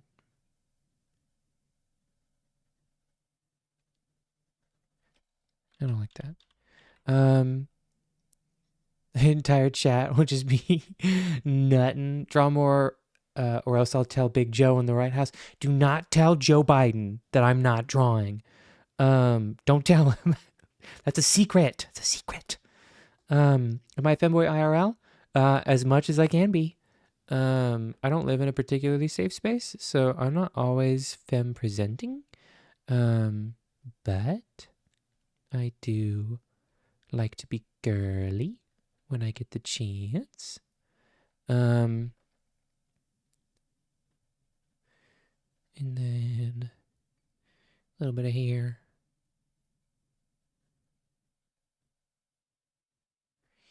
Tiny little neck. It kind of looks like there's a cat standing behind me, and that's what's giving me the cat ears. I don't know. I don't know how this is. How much I'm liking this, to be honest. I don't like this middle one. Let's start over on the hair. Anyways, just want to say I love your stuff. Thanks so much. I appreciate that. I love making that stuff. No homo. Listen, baby, I wear socks. So yeah, you're fine. Tyler lives in a mason jar used for butterflies on my desk, and sometimes I feed him little crumbs.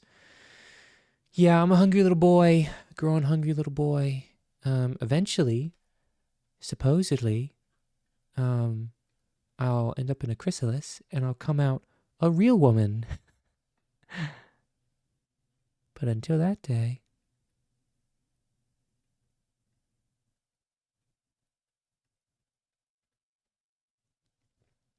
the world will fall prey to Tot's cult sooner or later. Yes, yes. Not the mason jar. I will say, if you love what you hear and you want to hear more of it, my Patreon is launched. It's it's in my links. So if you found my Twitter, you can pretty easily find my Patreon. I'm running. There's gonna be a reward. My meme audios have been getting massive, and so I wanted to offer a reward. So once I hit 25 patrons of any level, that includes the smallest, tiny little $1 level.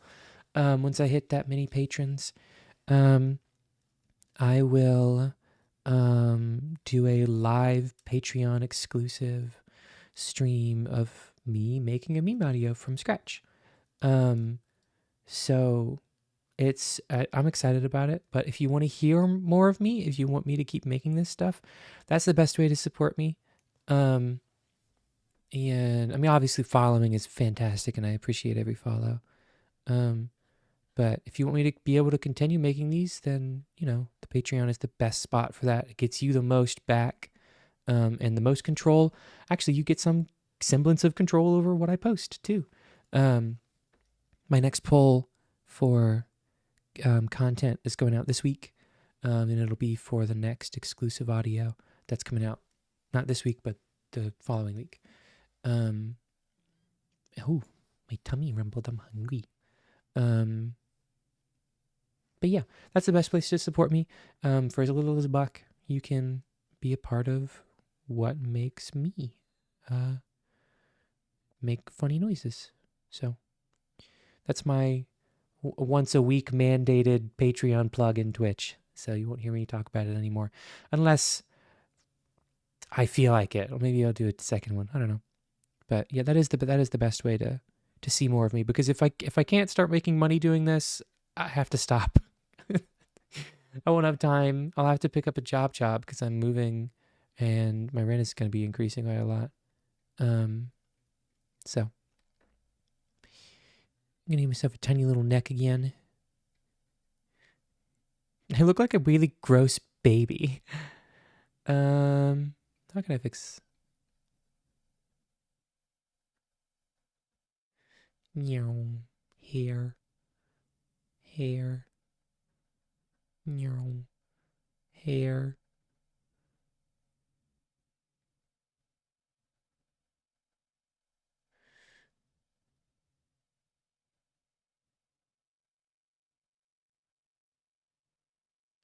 Strands of hair. The mason jar is mandated since the car crash incident. Yeah, sure. Will you be trans one day or stay femboy? That's between me and the Lord. And so we're kind of the same age. It's the same age. We kind of on the same page in this femboy world. Yeah, I mean, there are plenty of femboys that realize, hey, maybe I'm trans. Will I become one of those? I don't know. Am I planning on it? I don't know. I'll just be me, and if me ends up being a woman, then me's a woman. And that's something you guys are going to have to deal with. Gross, smelly baby? No, not at all. Not at all, in fact. I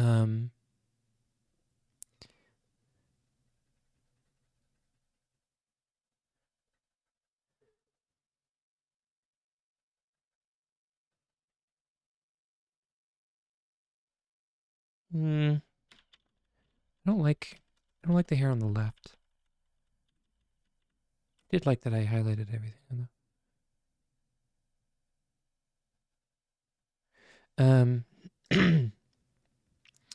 I only became a femboy this year, man. I grew up so conservative. Me too. I grew up in a really conservative household.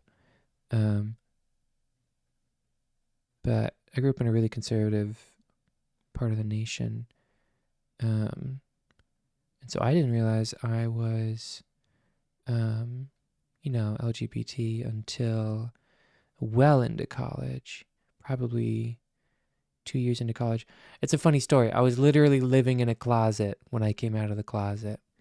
That's what I always tell people, which is true. I was living with my brother. My parents had moved to a different city, but I needed to stay where I was. So did my brother at the time. And he had a 1-bedroom apartment with a walk-in closet. And that is what became my room, was a walk-in closet for 4 months. And that's when I discovered that I was not straight and that I was not of the binary. So how do I put hair on this person? Anybody got any tips?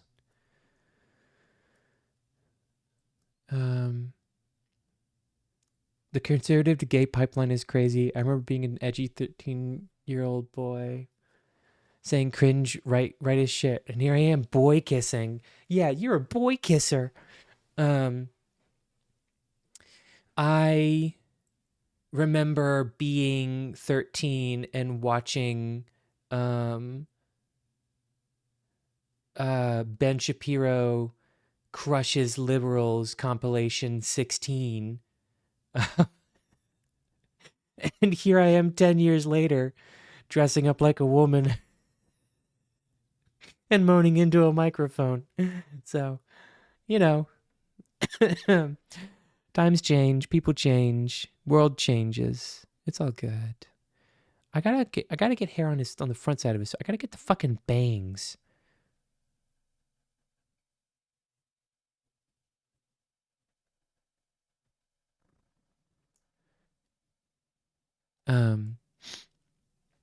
Style his fur to look like it. I could. Um, I don't know. I kind of want to have like legitimate hair. Do one big ass strand like that. Looks like the emo. I could do the weird hair. Where I like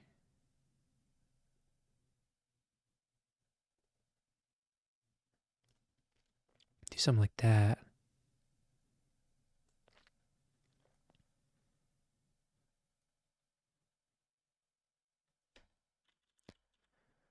Like that. That doesn't look too bad actually. I just need to color it.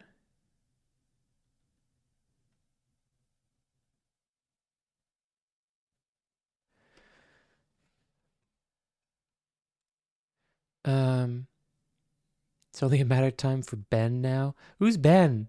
Oh, Ben Shapiro. Yeah.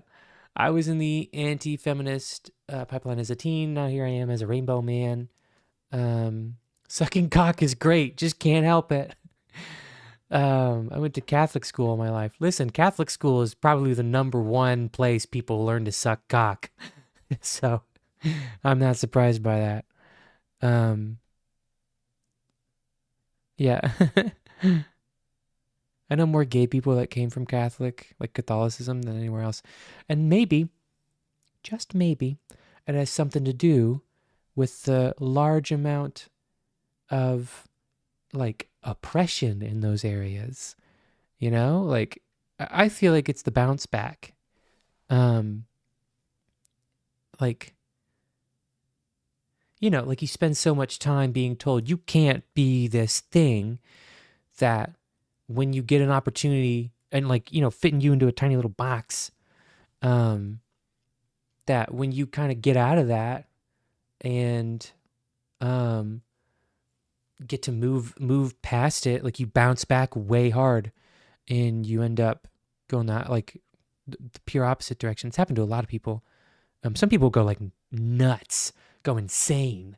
I mean, I kind of did for a little bit. I was super gay for a little bit. Now I'm just kind of gay. No, I'm really gay. But I know a couple people that like threw their lives away after that.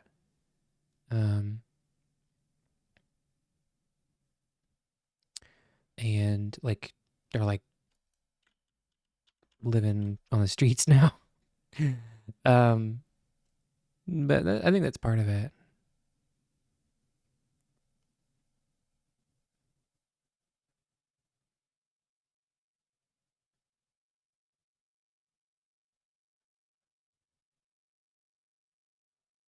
Um, yeah, I started figuring shit out in high school and took till I was like 20 to push it aside. Yeah, so um, I was figuring stuff out in high school. I thought for a little while I didn't understand sexuality in high school.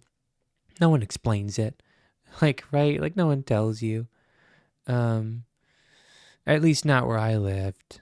So I thought I was just plain old gay. I didn't understand that you could be bisexual. And I was like, well, I feel this attraction towards men, so I must be gay.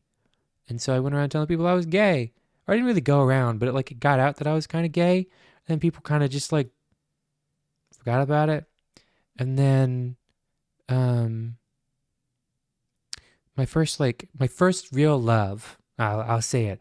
I've only had like maybe one or two real like loving relationships, like romantic ones in my life. And my first real one was like, "Hey, so like what is this?" And I was like, "I don't know." And they're like, "Well, there's a bunch of things you can be." And I was like, "Really?" And then explained to me kind of differences of sexuality. And so I thought I was bisexual for a real long time. And then I thought I wasn't anymore, and I just wasn't focusing on it. And then like I hit college and I went to a conservative college, so there wasn't like a whole lot of like we're gay all the time stuff. Um, but I made friends. I was in sort of the more liberal because I was doing like art stuff, so I was in the more liberal side of all this stuff, and um, like let's give myself little earrings. Um, I made friends with a gay man, and then I was really close friends with him. I'm still really close friends with this person to this day. But I lived with him for 1 year, and after that year, spending with him, he says he turned me gay, which is not true. I didn't like sleep with him or anything. We just were really close friends, and after that year is when I started exploring my sexuality, and that summer is when I was living in the closet, and I was like, probably gay. So I called him a while ago. I was like, I don't know if I'm straight, and I don't know if I'm um, like if I feel like a male all the time.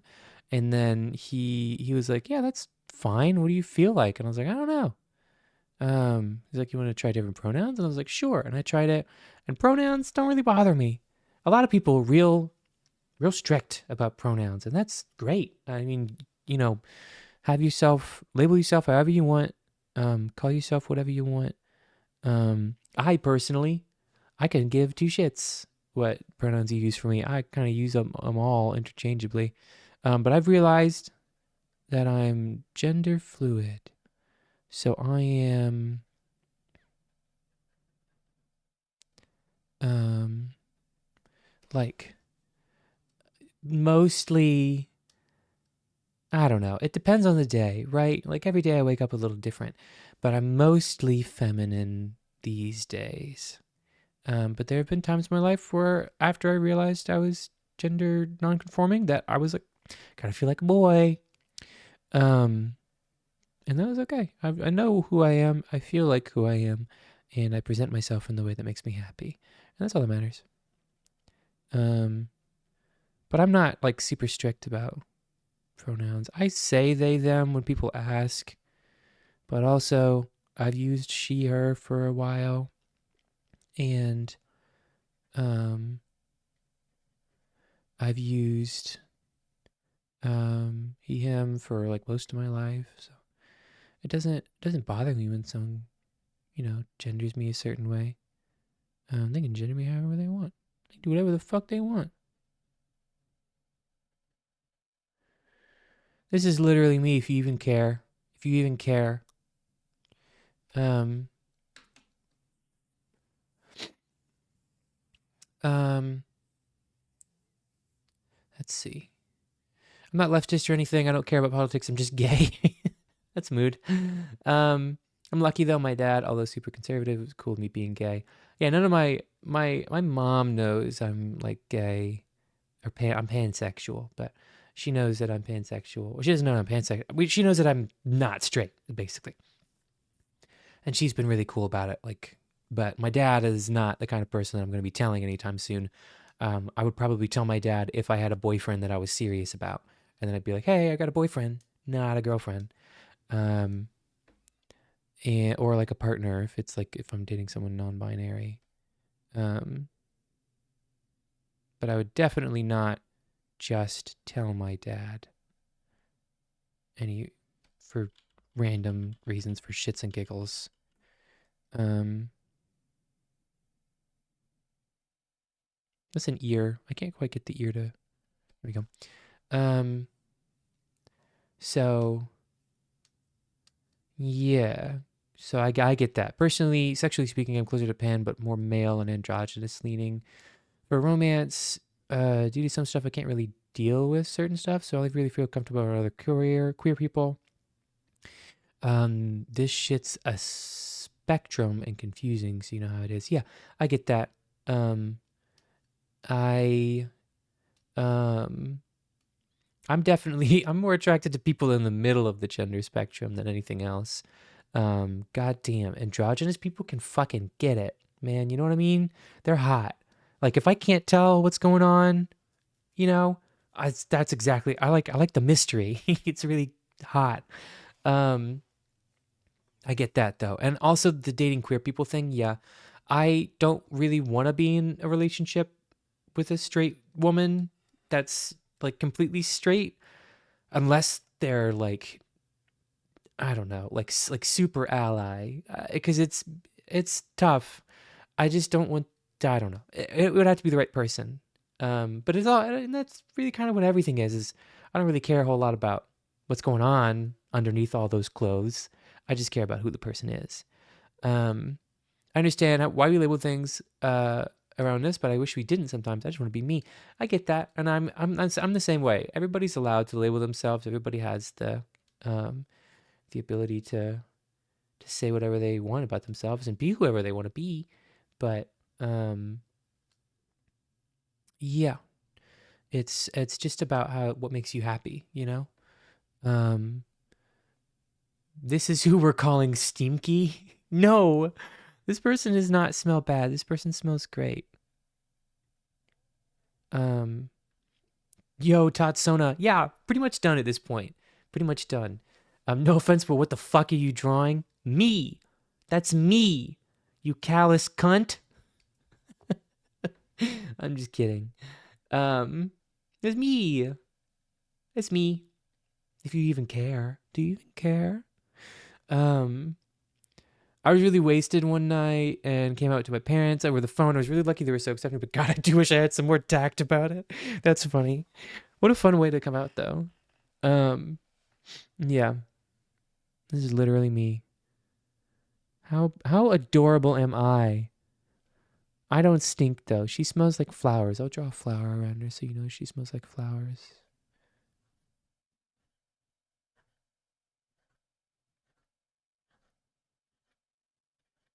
See? Flower. Smells like flowers. Smells lovely. What else smells good? Um, what other good smelling drawing things? Grass. Grass smells good. That just looks like stink lines. I've fumbled. Um, I'm pretty closed off about my queer stuff, but that's pretty easy since I'm a pretty mask guy. Yeah, that's fair. Um, I'm pretty closed off about it too. I can straight pass, let me tell you. Um, all you gotta do is throw on that southern accent and use hashtag real tot voice. Um, and before you know it, everyone's like, "Oh, that is a, that's a man I would not tell my about my queer child." Um, he doesn't like me. Whoever this is doesn't like me. I'm gonna say it's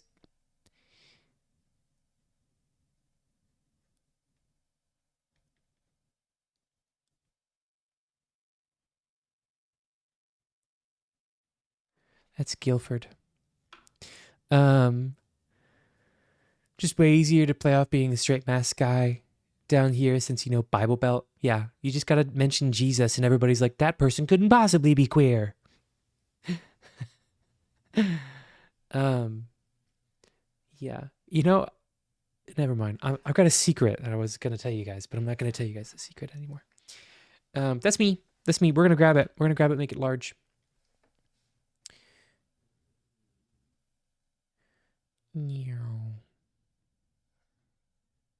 Bam. X and new layer. Enter. Bam. It's fucking me, guys. That is me. Look at me. I'm so beautiful. God bless the Lord on this fine here day. That was almost Louisianian. Louisianan? What do they call themselves? It's fucking Tot. That's fucking me, guys. We're gonna put it up here. Oh shoot! I gotta change the color. Bam. Wonk.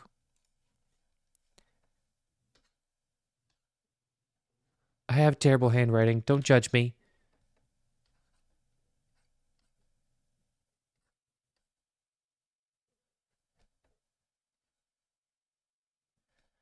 E. Ah. E. Ah. E. Wham. That's me. But it kind of fits with the whole vibe, so we're gonna go with it. I'm gonna add a chest. Add a chesticle. No, it's too wide. Really tiny. I am tiny. And what clothes am I wearing? Am I just wearing this? And do I need arms? Where are my arms? There's my arms. And then my nice little jacket. Oh no. Oh no. Taught in their natural form. When you exit my flesh prison, that's the center of my chest. It's like the fucking xenomorph. It pops out. They call it where Popeye's chicken comes from. But I think these political labels are not good either. I've met many MAGA people who are surprisingly supportive. Yeah, I haven't, but I'm glad that you have. I feel like everyone is the same at the end of the day. It's kind of, I mean, there are people that are accepting and there are people that aren't. My big thing against, not against, but for the most part against the MAGA people is a lot of them are like, well, I just don't want it shoved in my face. And sure, I understand that. But no one's shoving it in your face. We're just kind of wanting to exist. And that's I don't know. That's what makes me so frustrated because they act like everybody's like, you have to be gay or you have to do this. Oh, hey, totally not Jan. How's it going? Weird time to pop in. We're talking about being gay and stuff. But yeah. They're different. That's right, Lord Guilford. That's right. Their definition of shoved is it existing. Gay. I want to manage to shove something down my throat, though. Hot. But yeah, and also this is me, by the way, if you even fucking care. This is what I look like in real life. This is, oh my God. Why is the background not? I'm gonna make a new background layer. Fill it with this color. G. And, bam. So if I erase you now.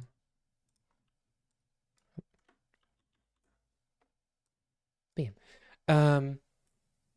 Like a psycho? Cool. Maybe. I don't know. This is just me. This is what I look like. We're oppressed because we're seeing the oppressed. This shit's scary. It is not. I am adorable. Todd is my little cupboard goblin who eats my crackers and steals all my buttons. I'm the kind of guy who, in the middle of the night, is making your shoes, is cobbling your shoes together. Only the highest form of political discourse in here. This character is actually spooky. It is not. It is not. I am not spooky. I am adorable and cute. And you just don't get it. You don't see the real me. So Todd is 3 inches tall, creates mischief all around my place. Should have said palace. Femboy cobbles your shoes at 3 a.m. ASMR. That's going in the notes. That's going in the notes. I'm gonna go into default mode for a second. Don't mind my weird looking face. Um, that's going to my script writer. And boy, your shoes at 3 a.m. ASMR. Okay. Ah, here I am. I thought this is already the real you. This is the real me. This is me. What you see on the screen is me. And I'm so proud of me. I look amazing. It took me a little while to find something to be proud of on this fine day. This is what Gil keeps in a jar. Femboy Fairy ties your shoelaces together. Oh, hey, hi, Angel. Yeah, this is my baby. Oh, no, I didn't mean to erase. I meant to... oh, that is the wrong color, though. I'm going to darken up these eyeballs.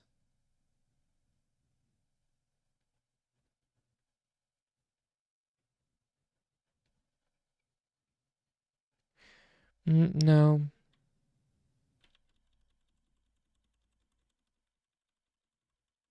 I actually hate darkening the eyeballs.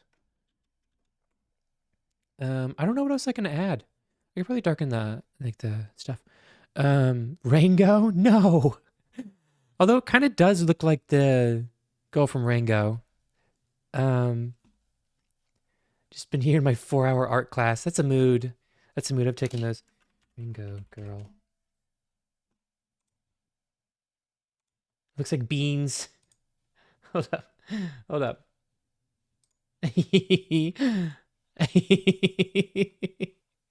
Wait, I gotta find one that's Hold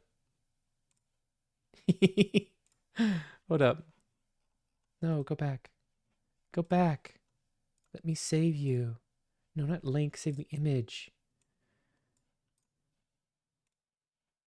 No. Why are they all WebPs?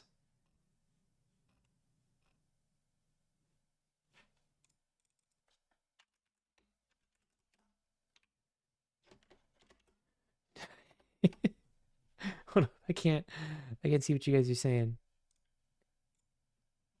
God damn it.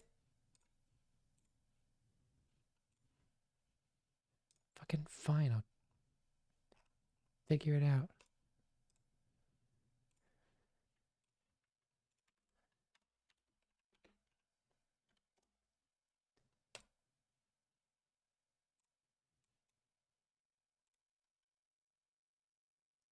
Come on. Give it to me. Give me the PNG. Bam.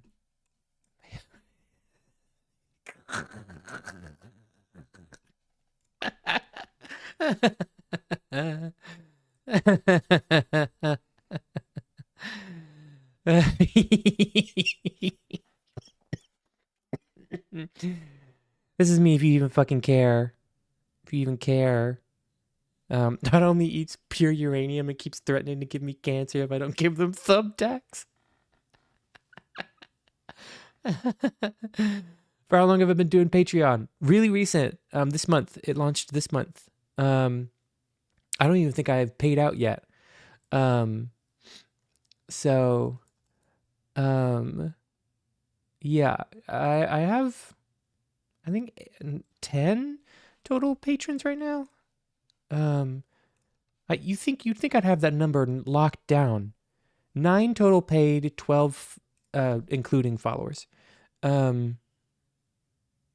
But yeah, it's honestly it did better than I thought it would in the first like week or so. A lot of people moved over or started supporting like immediately, which was fantastic. But it's grown a little bit stagnant, which is fine. I didn't expect to get like a gazillion more. So that's why I've kind of been promoting it a little bit. I've moved away from, I did have OnlyFans for, that was my main thing for basically a year now.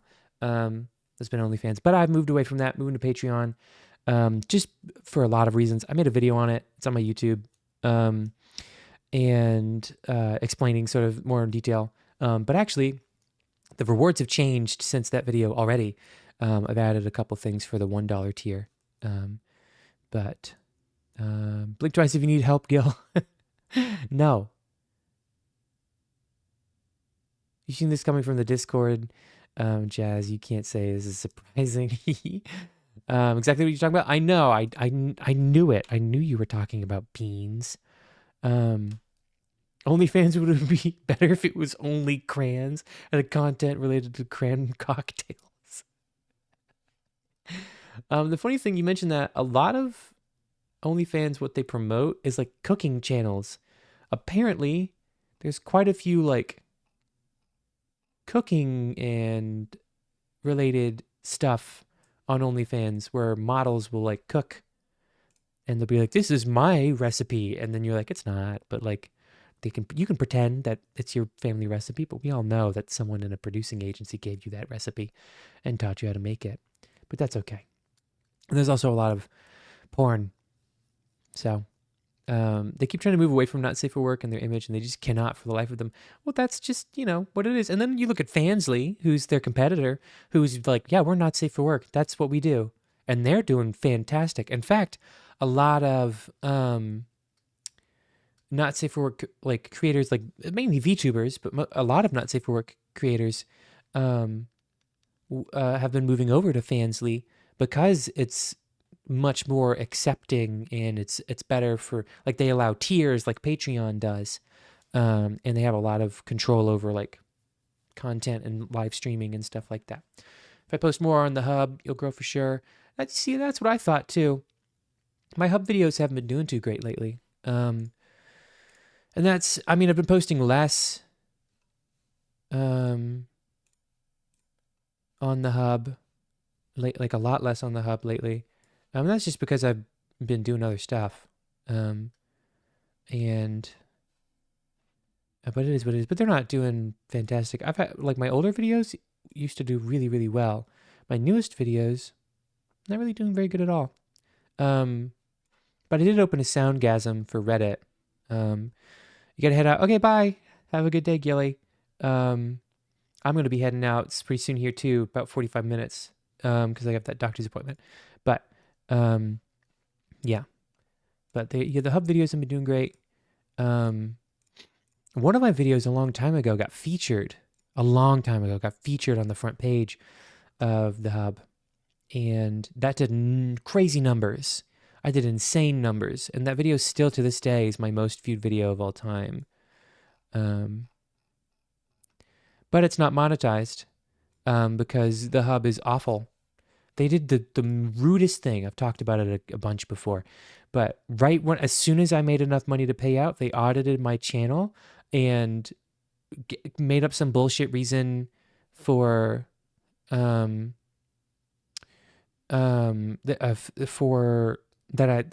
bullshit reason for audio only stuff that they didn't hold out. It's stupid, but they basically demonetized all my videos and removed all my money.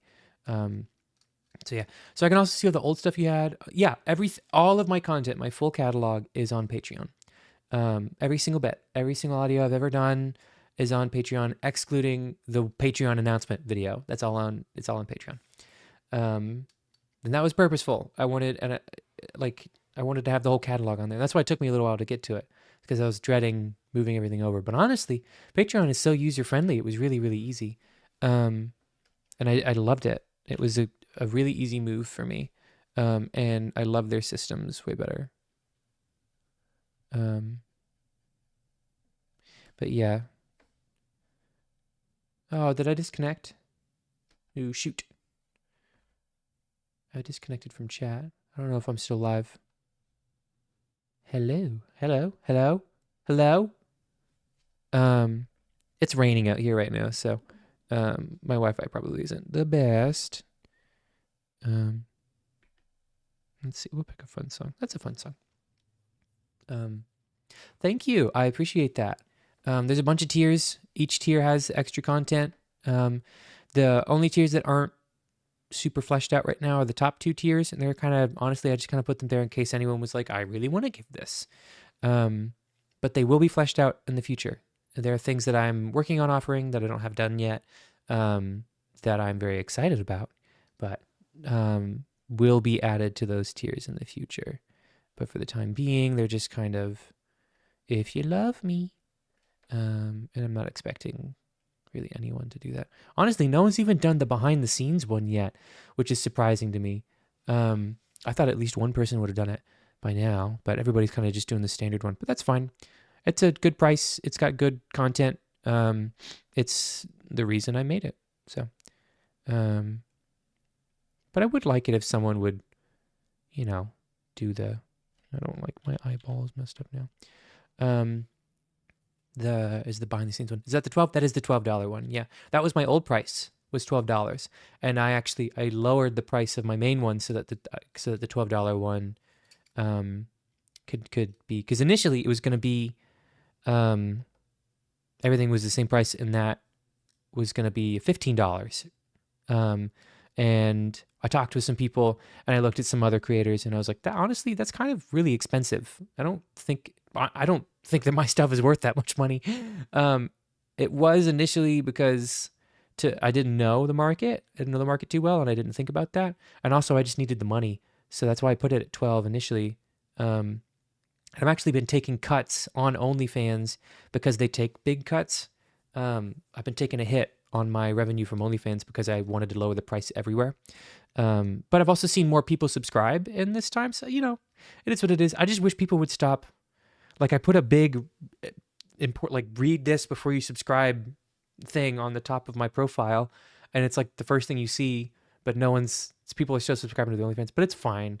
They're subscribing at all is fantastic. I wish they'd move over to Patreon because I offer more and it's better. The only thing that I don't offer on Patreon is I can't talk about any custom stuff. I do make customs, not right now, but I've got my menu full. But I do make customs. I'm working on a few right now. That's why the customs are closed. But I can't talk about those on Patreon. They're real strict about that kind of stuff. If I'm talking about making content, it has to be content that's either open to a tier or to everyone. And so that's the only thing that I can't do on Patreon that I can do everywhere else. But yeah, that just means that if you want to order that kind of stuff, you just got to go to a different site, or you just got to, Twitter, Discord even. Discord, you can ask me about it on Discord, and stuff like that. So that is the only thing. Should I make this a PNG tuber? Would that be dope? Do you think I should commission someone to turn this into a PNG tuber, like a scrunkly little guy? I should do that.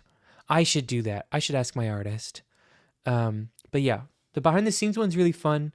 The $12 tier, was really fun.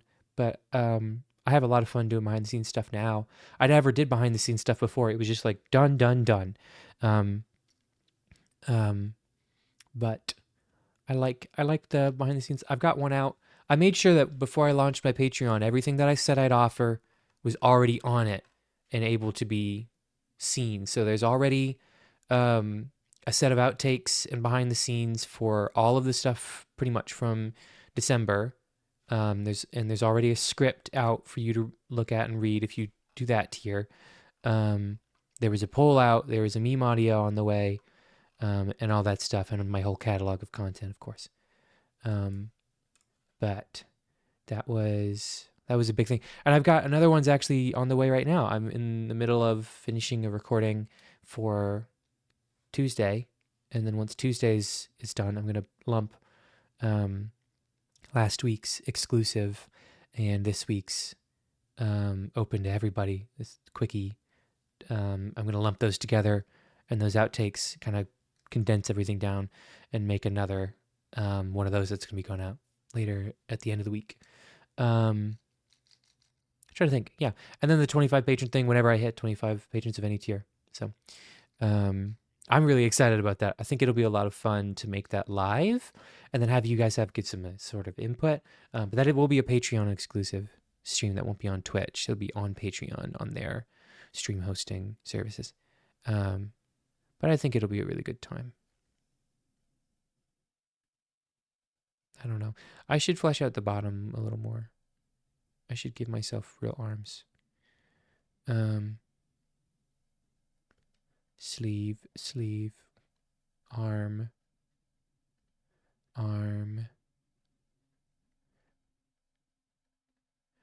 And shirt. Done. And this is my jacket. So the jacket will have buttons on it. On the right side. Like that. And yeah.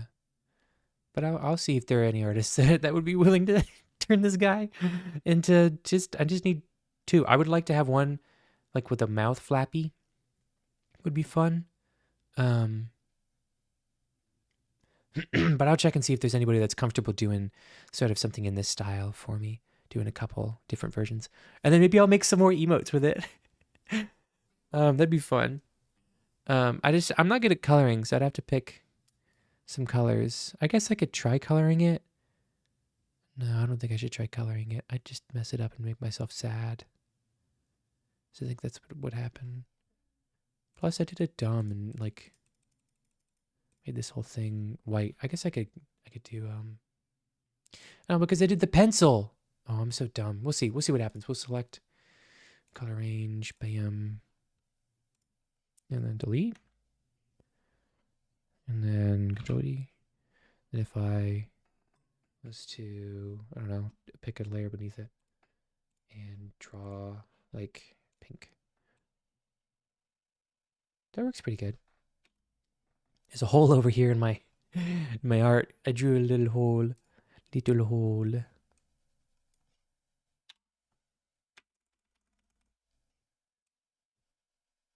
Cover that up real quick.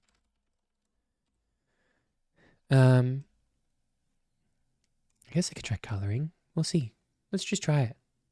How much more time do I have? What time is it? 2:21? I got time.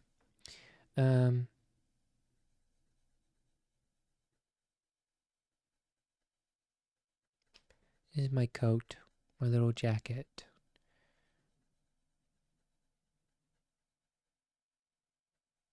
Like that.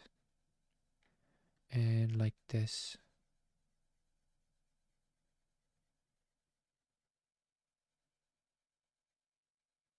Nice. And give it a little more around the corners. And then my shirt is black. So I'll grab the there. Will you do stuff where you come? Because your stuff is all about getting the viewer to come, right? I've done some stuff. I mean, I've never actually come during a recording. That's not something I'm particularly interested in doing. But I've done stuff where, like, the character I'm doing has had an orgasm before. I don't like how dark that is. That's too dark.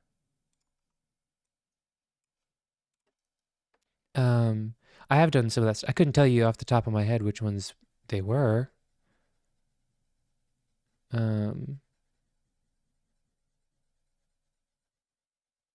But I've definitely done something like that before. But I kind of cornered the market on like soft dom femboy stuff. Which is something that's done really well for me. I still think it's too much. I should do it lighter.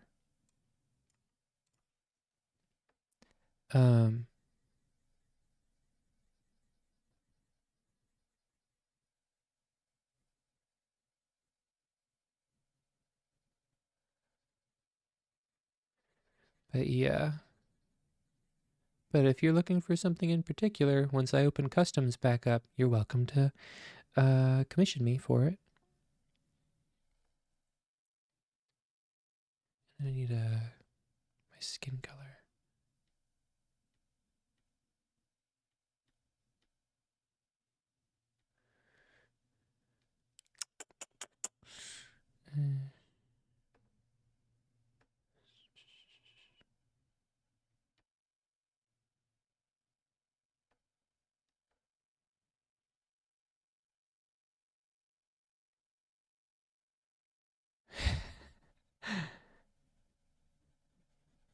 Yeah, that'd be great. I mean, they're not open right now, so it's not a huge deal. But they will be opening up again next month sometime. So I used to spend stupid money on porn. Listen, baby, if you want to spend that money on me, that is all up to you. But the best places to do that, I would say, would be Patreon, or if you want the custom, to DM me on Twitter once I open them back up. And I'll make an announcement on Twitter when I do that.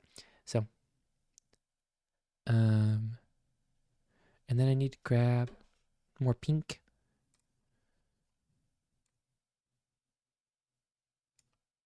For my ears.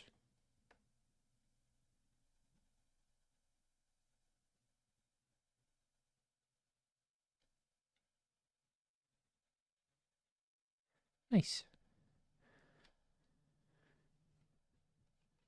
You discovered me because you were resorting to free ones coming in clutch. Yeah, that's fine. I have a lot of free content on purpose. It's to help me find people, help people find me. It doesn't always work, but it is. I definitely, like, you must be kind of new here, but I came back with during November for No Not November. I did like a video a day for the entire month of November. Most of them free videos, and then yeah, and that's kind of what put me back on the map, because I was just thinking about like quantity, just quantity of videos. The more videos I have out, the more likely people are to find me. And so that's what I did.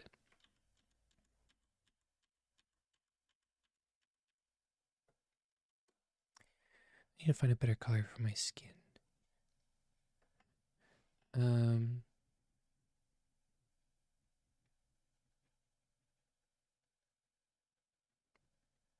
That's too vibrant. Wait, where are those videos now? They're just up on the hub. I have a bunch of videos on the hub, so if you've seen me there, then that's where they're at. That is, yeah, they should all be there. I don't think that, unless they've been taken down, which I don't think that usually they tell me when they do that. So, yeah. And then all the exclusive ones are on Patreon and OnlyFans. But like I said, Patreon's way better.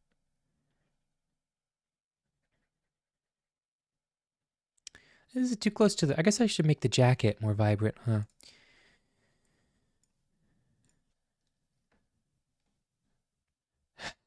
Always respect that femboy grind, ooh woo. Yes, you should. I mean, worked my ass off, to make it even just where I'm at right now. And where I'm at right now is not particularly big. But I got things in the works that I'm hoping will kind of put me on the map for a wider audience. How is anyone going to not nut with your voice?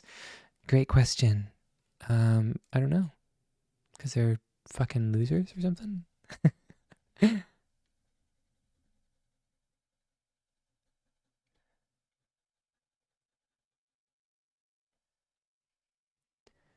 Oh my god. I look great. I look fucking fantastic.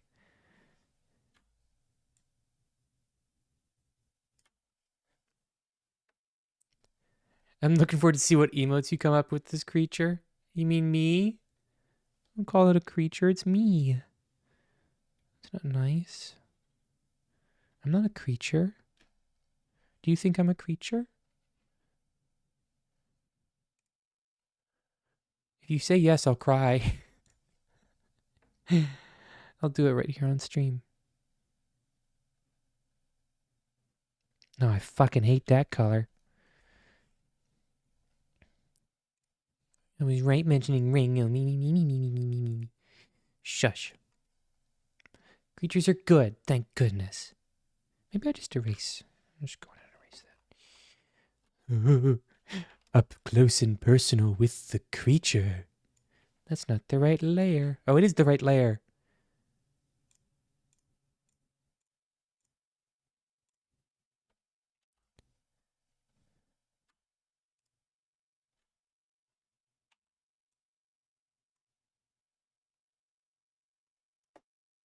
I love little critters.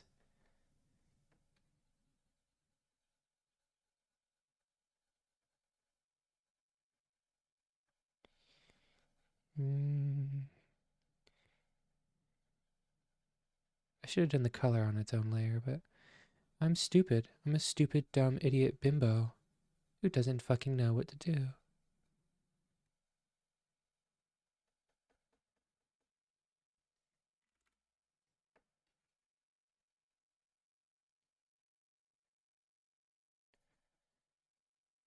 Okay, I think that's all of it. Yeah, that's the best part. It's my favorite part of fucking digital art. Everything on the same goddamn layer. Damn it. I just did that.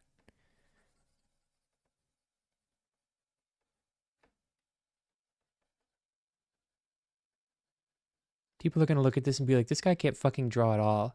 And I'll be like, no, no, you're fucking wrong. I'm a fantastic artist. Look at my...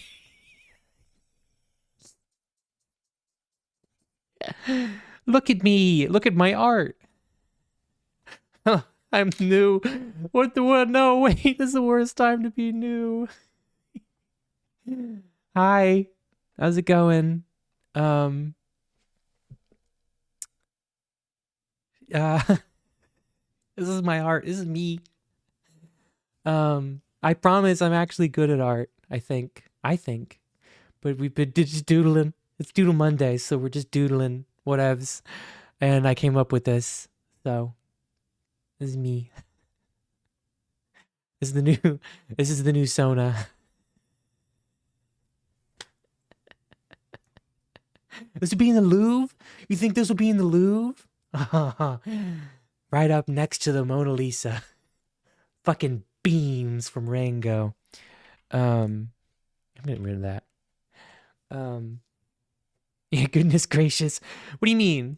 What do you mean? What do you mean by that? Is it not good? Do you not like it? Do you think I'm a bad artist? Certainly not.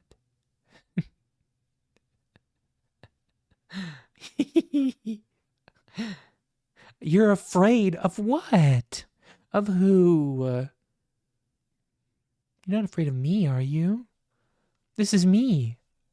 This is literally me.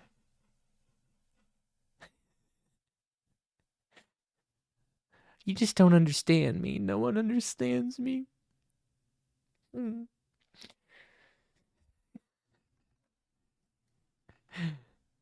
I'm a fucking fantastic artist. The best at art.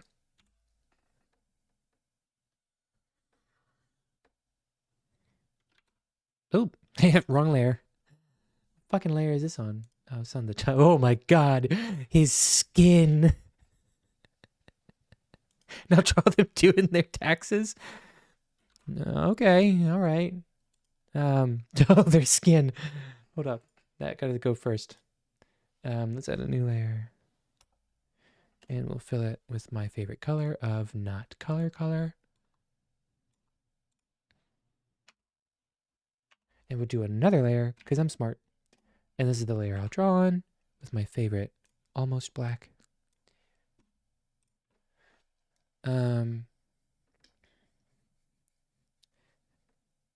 Okay, let's think about this.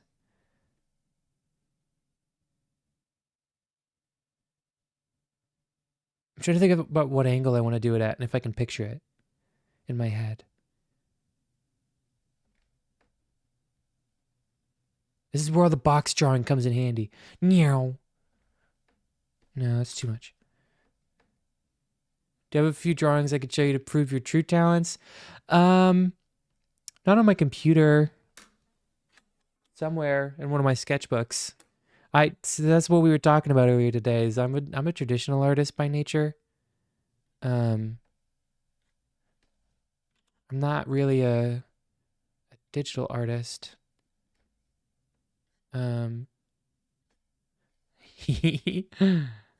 Fucking tax time, baby. I did last week. I did some sketches. Or not last week, 2 weeks ago.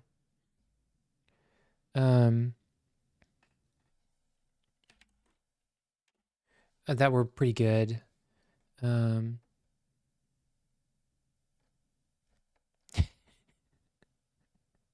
This is fucking stupid. It's a you've never tried digital. It's a switch. It's like a paradigm shift. Like I did traditional for not long, 3 years, 4 years. And I'm a sketch artist. If you can't tell, I do mostly pencil drawings. And my style doesn't really translate to digital. So I've had to like kind of come up with a new style, in, uh, in digital. I'm gonna give it like a stack of papers. Um,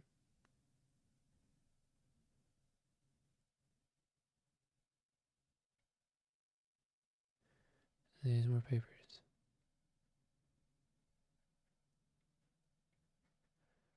That's not papers. I'm trying to make it like, I need a thinner.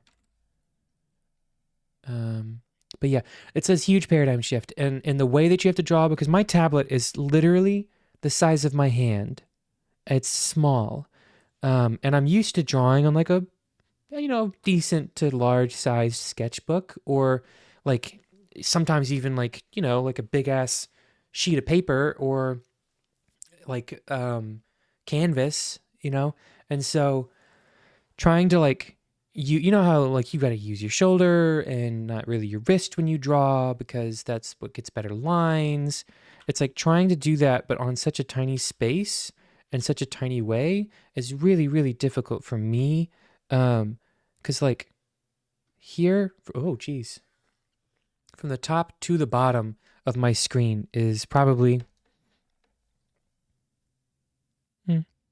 maybe 5.5, 6 inches. Small. And that's from the very tippy top of the screen that you guys can't even see all the way to the bottom, which you guys still can't see. So the space that I'm actually drawing on is ridiculously tiny. And there's ways for me to fix that, and I probably should, but it's just really annoying. But let's draw those papers.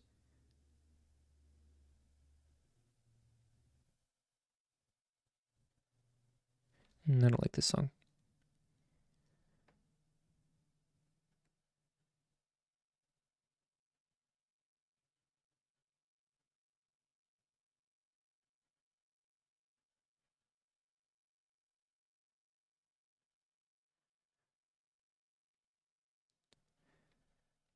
There's my stack.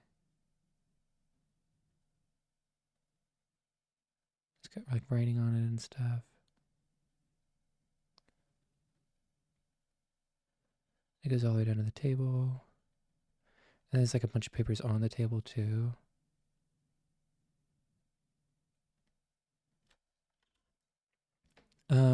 Why did I decide to switch to digital? I decided to switch because I wanted to try digital painting, um, and I'm not good at it. I'm really bad at digital painting, um, and so I took a bunch of classes in college on digital drawing, and I just never got good at it, and it was really upsetting. Um, but for a while I wanted to be a concept artist for game design stuff, and I still kind of do. Like if I'm being real, that's kind of like a pipe dream for me. Um, but let's get this paper. And we'll get like a calculator here.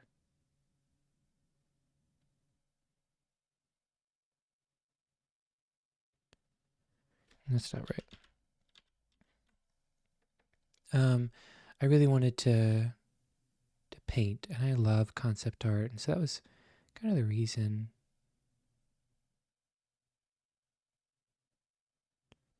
Does that look like one of those like tall ass calculators? Kind of. No, I didn't think so.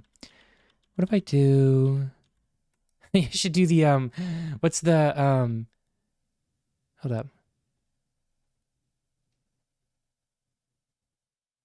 It has that massive roll of paper on the top.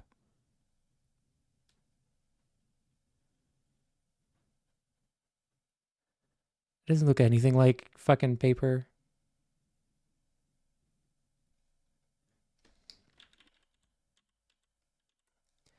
We'll start it on this side.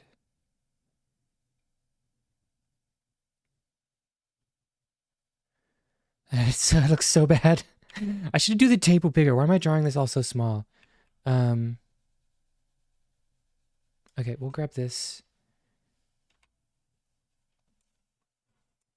And we'll make it bigger. Whoa! I should have just made it like wider. Oh, nope. Oh, and it's gone. I'll just do the table again.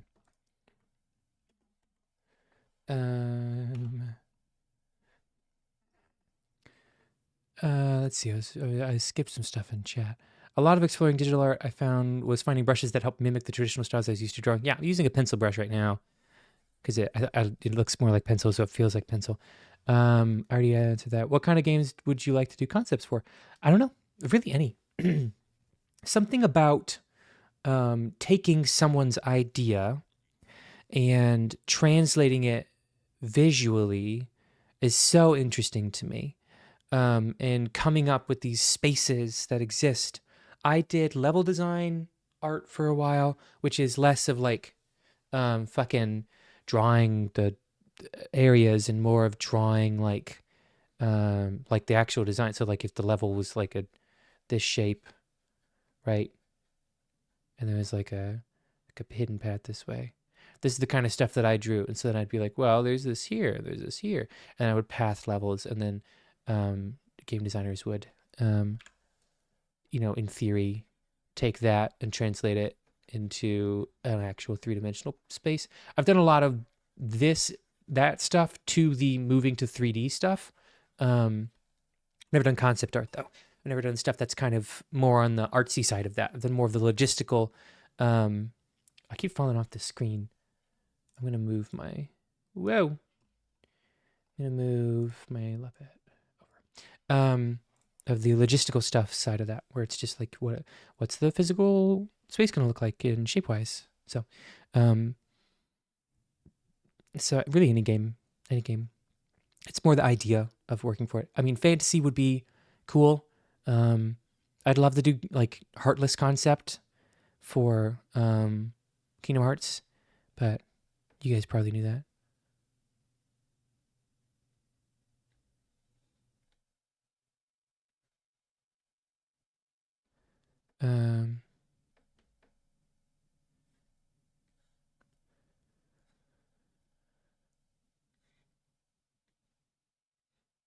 I kind of love this though.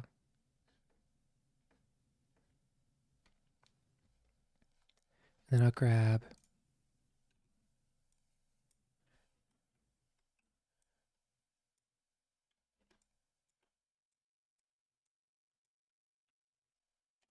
that. And then I can make this calculator that I wanted.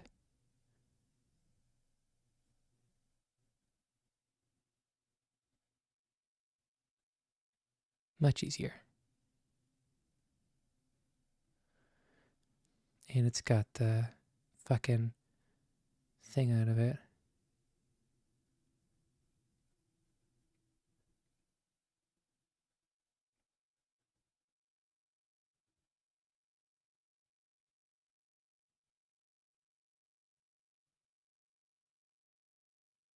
That looks kind of like the calculator. Looks enough like it. And then we need to put the taxes on the table. So we got one.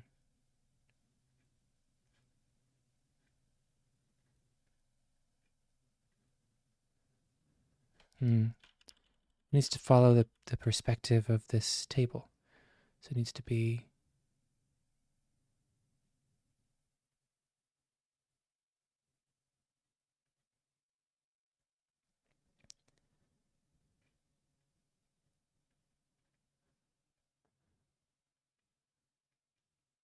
No.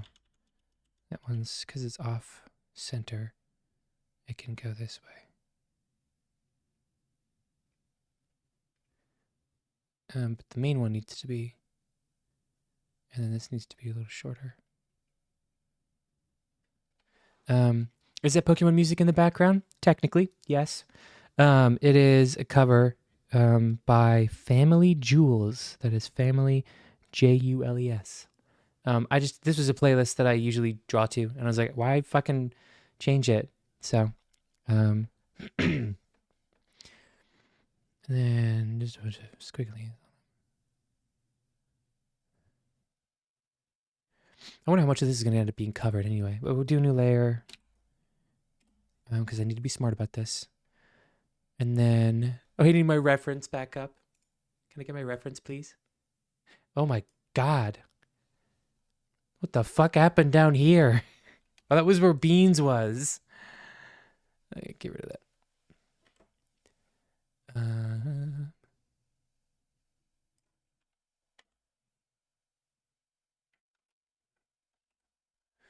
And then move you over there. And you're my reference.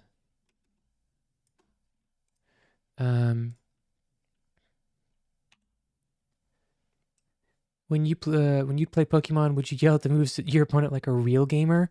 Only if I was playing against someone that I knew. Oh wait, I forgot to grab the colors. I got my skin. Hold up. Where the fuck is my skin? Where the fuck is my skin?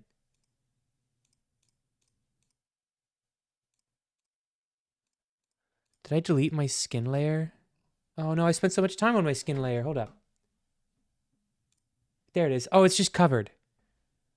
It's just covered by another layer. There it is.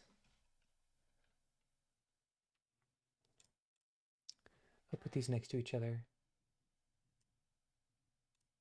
No.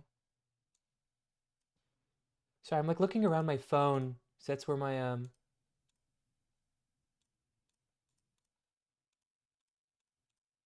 these two. Okay. I will link them. Link. So today's inspiration, Tim Burton? No, today's inspiration, me. This is what I look like.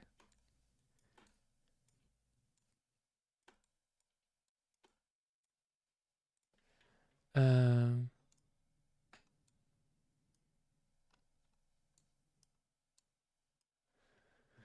okay.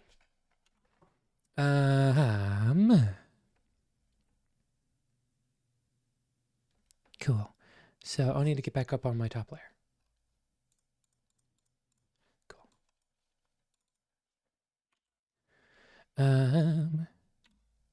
Should probably make the layer visible again. I don't know if I'm gonna have time to finish this. Ooh, like I said, I don't know if I have time to finish it. Hold up, I'm gonna be right back.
All right, guys, I think I'm gonna have to cut this early now. I have got a doctor's appointment, and insurance is being a bitch. Um, so I will. I don't know. Well, I want to finish the drawing. We might just finish it next week, or maybe finish it on Thursday. But I've got to go because I got to deal with all of this doctor's stuff, this doctor junk.